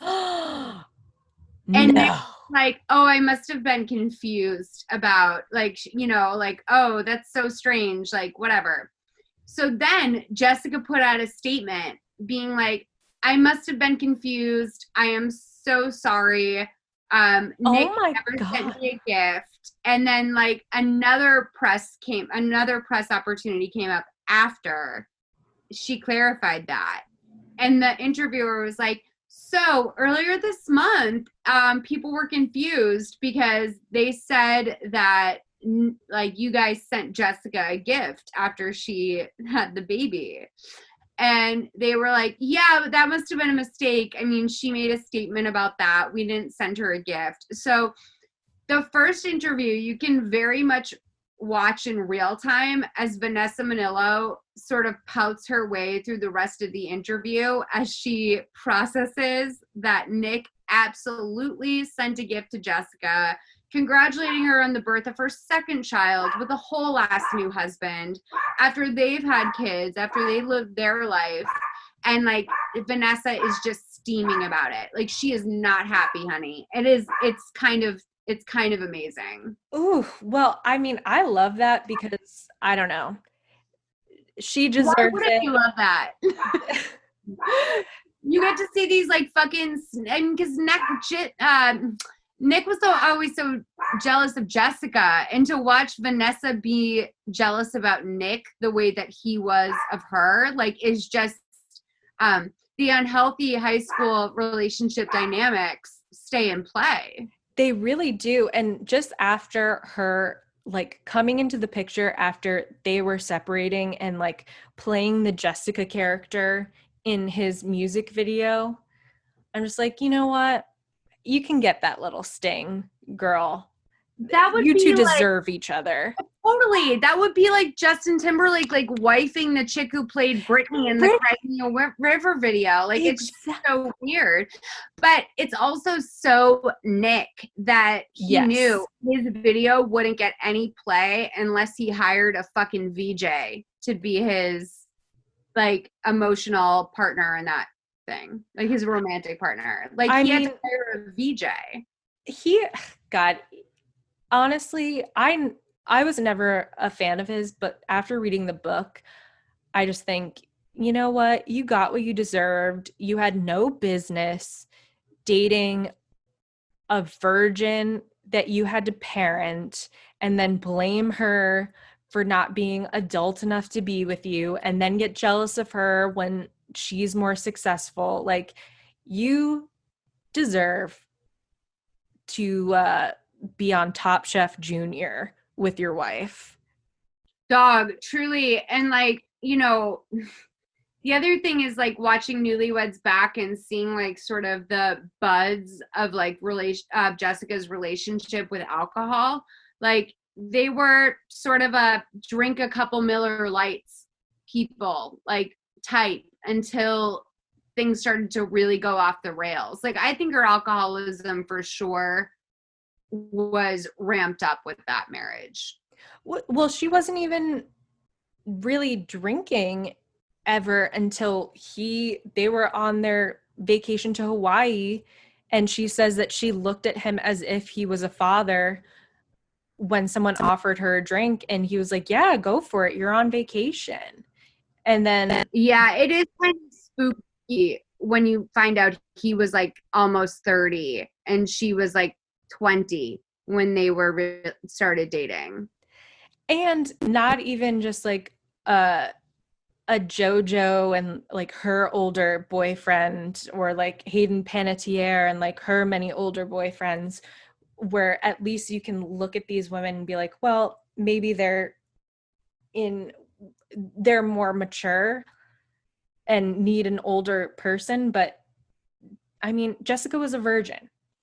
At the end of the day, what a 25-year-old man who's had other relationships, like, to wait around like that, like, to me, there has to be some sort of odd parental controlling situation going on where you're okay with that.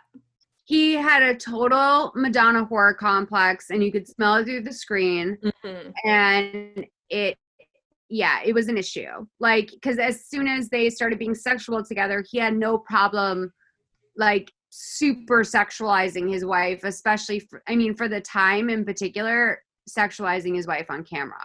Yeah. It was almost like that was his joy in the show, was sexualizing her, because he was the only one who could do it. Mm-hmm. And it almost, and I was interested in seeing how, like, she describes how they break up the first time, and she says how, like, he seems so annoyed with me, but then they get back together, they're planning the wedding, and she picks up that he seems annoyed with her, and like that she's spending too much money on the wedding, and then they get married and he's annoyed with her. It feels like, did he just really want to, like, after putting in this work, he was like, well, I'm gonna marry her and I'm gonna have sex with her, and I'm just gonna follow this to the finish line and then drive it into the ground. Like, it seems like he never really liked her, except for the first few year or so when he was enamored by her. I mean, being on the other side of that decade from, like, when she got with him, I totally see, I'm like, girl, he never liked you. Yeah. Like, this was like grown up infatuation with like extra emphasis on it because you're both famous. Like, this is literally, it's just a famous people version of a guy who's trying to get your virginity. Yes, exactly. But, like, the character Nick is like, he would absolutely wear that virginity as a cape. Oh, like, yeah. Nick is so old school. Like, his ass, like, voted for Trump. Like, Oh, like, yeah. I feel bad. I'm like, did I take you on a wild goose chase? Did you mean for this podcast we can keep going, by the way. I have nowhere to be. But am I keeping you too long? You are not keeping me too long. I mean, listen, have I ever done a 2.5-hour podcast? No. But am I loving every second of it? That's yes, what of happens. Course. That's the liability of having me on your podcast, is like, I inadvertently hijack the conversation and make it go on like we're at a fucking 1920 salons, sister. Like, we are talking this is getting deep. So I have to apologize, because I think I unfortunately have this effect on people. Now you can see why I did a 5-hour podcast about the movie Clueless. Well, I was going to ask you, when you mentioned that off mic, I was like, well, did you guys like watch it in real time? No, we did it similarly to the way that I do my Lifetime podcast, which is, lots of playing clips as we sort of break down the movie, but then also all sorts of offshoots in which like I spoke for probably 20 or 30 minutes about how I think Taylor Swift and Carly Kloss are in a secret relationship based off of a Tumblr that I read. And so, yeah, things can get out of hand sometimes with me. So I apologize to your listeners if this is a new format, but I guess I've just never been, I've never been considered in the picture that way. So yeah, sorry. I mean, no apologies necessary. I have loved this. I mean, the fireworks are starting in my neighborhood right now. Okay, let's wind it down. I would literally love to come back anytime. Oh, I would love that. I love talking to you. This is so much fun. I feel like I'm talking to Troy, where I have never even seen you in the flesh, and I could talk all night. Troy, that's why Troy is like I feel we were in the universe's womb at the same time, and they were like, let's just make sure these two people come out at the same time. So I would love for you to come on the Lifetime podcast too. I think that you're a really fun and great person. I'm excited for this to go live for people. I would love to talk Lifetime. I mean, I'm kind of a Lifetime queen. So I would love to do that. And also apologies to your listeners whose regularly listening schedule I've hijacked, because I do that. And I'm sorry. I think they're gonna love it. I hope that usually during my shorter podcasts, they're like begging for more, and I just never give it to them. And this time they get the whole thing. Here it is, baby. Happy 4th of July, okay? Yeah. Happy birthday to a very broken country. I hope we all worked out. Thank you for having me. Thank you for doing this. I mean, low key, I've been following you since your Tumblr days. So, oh, girl. So sorry about that. But this was so much fun. And can you like tell everyone where to find you, et cetera, et cetera? Yeah.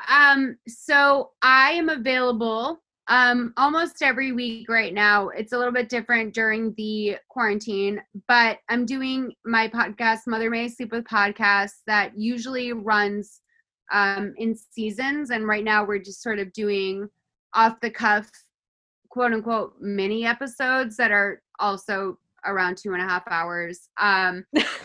We talk about Lifetime movies. We come at it from a really sort of humorous approach, I think. And also I obviously take things a little bit too seriously sometimes and get very invested. So we have like sort of, we just dissect them and go through them and have a lot of fun doing it. Some people are a fan of Lifetime movies coming in. Some people become a fan of Lifetime movies retroactively. So give it a listen if you want. We have a lot of great guests. Troy has been on the show a few times, so he would be someone to definitely start with. But I always suggest people start with our first episode. That is Ronnie Karam and I covering Jodi Arias, Dirty Little Secret. Yes, classic. She's an innocent woman, and I just want to make sure everyone knows she didn't do anything wrong. And if you don't like that joke, probably don't come and listen to this podcast. But overall, it's great. We take television for women and we make it kind of fun for everyone. So I love that. Well, I will say I could restart this entire podcast talking to you about Jodi Arias.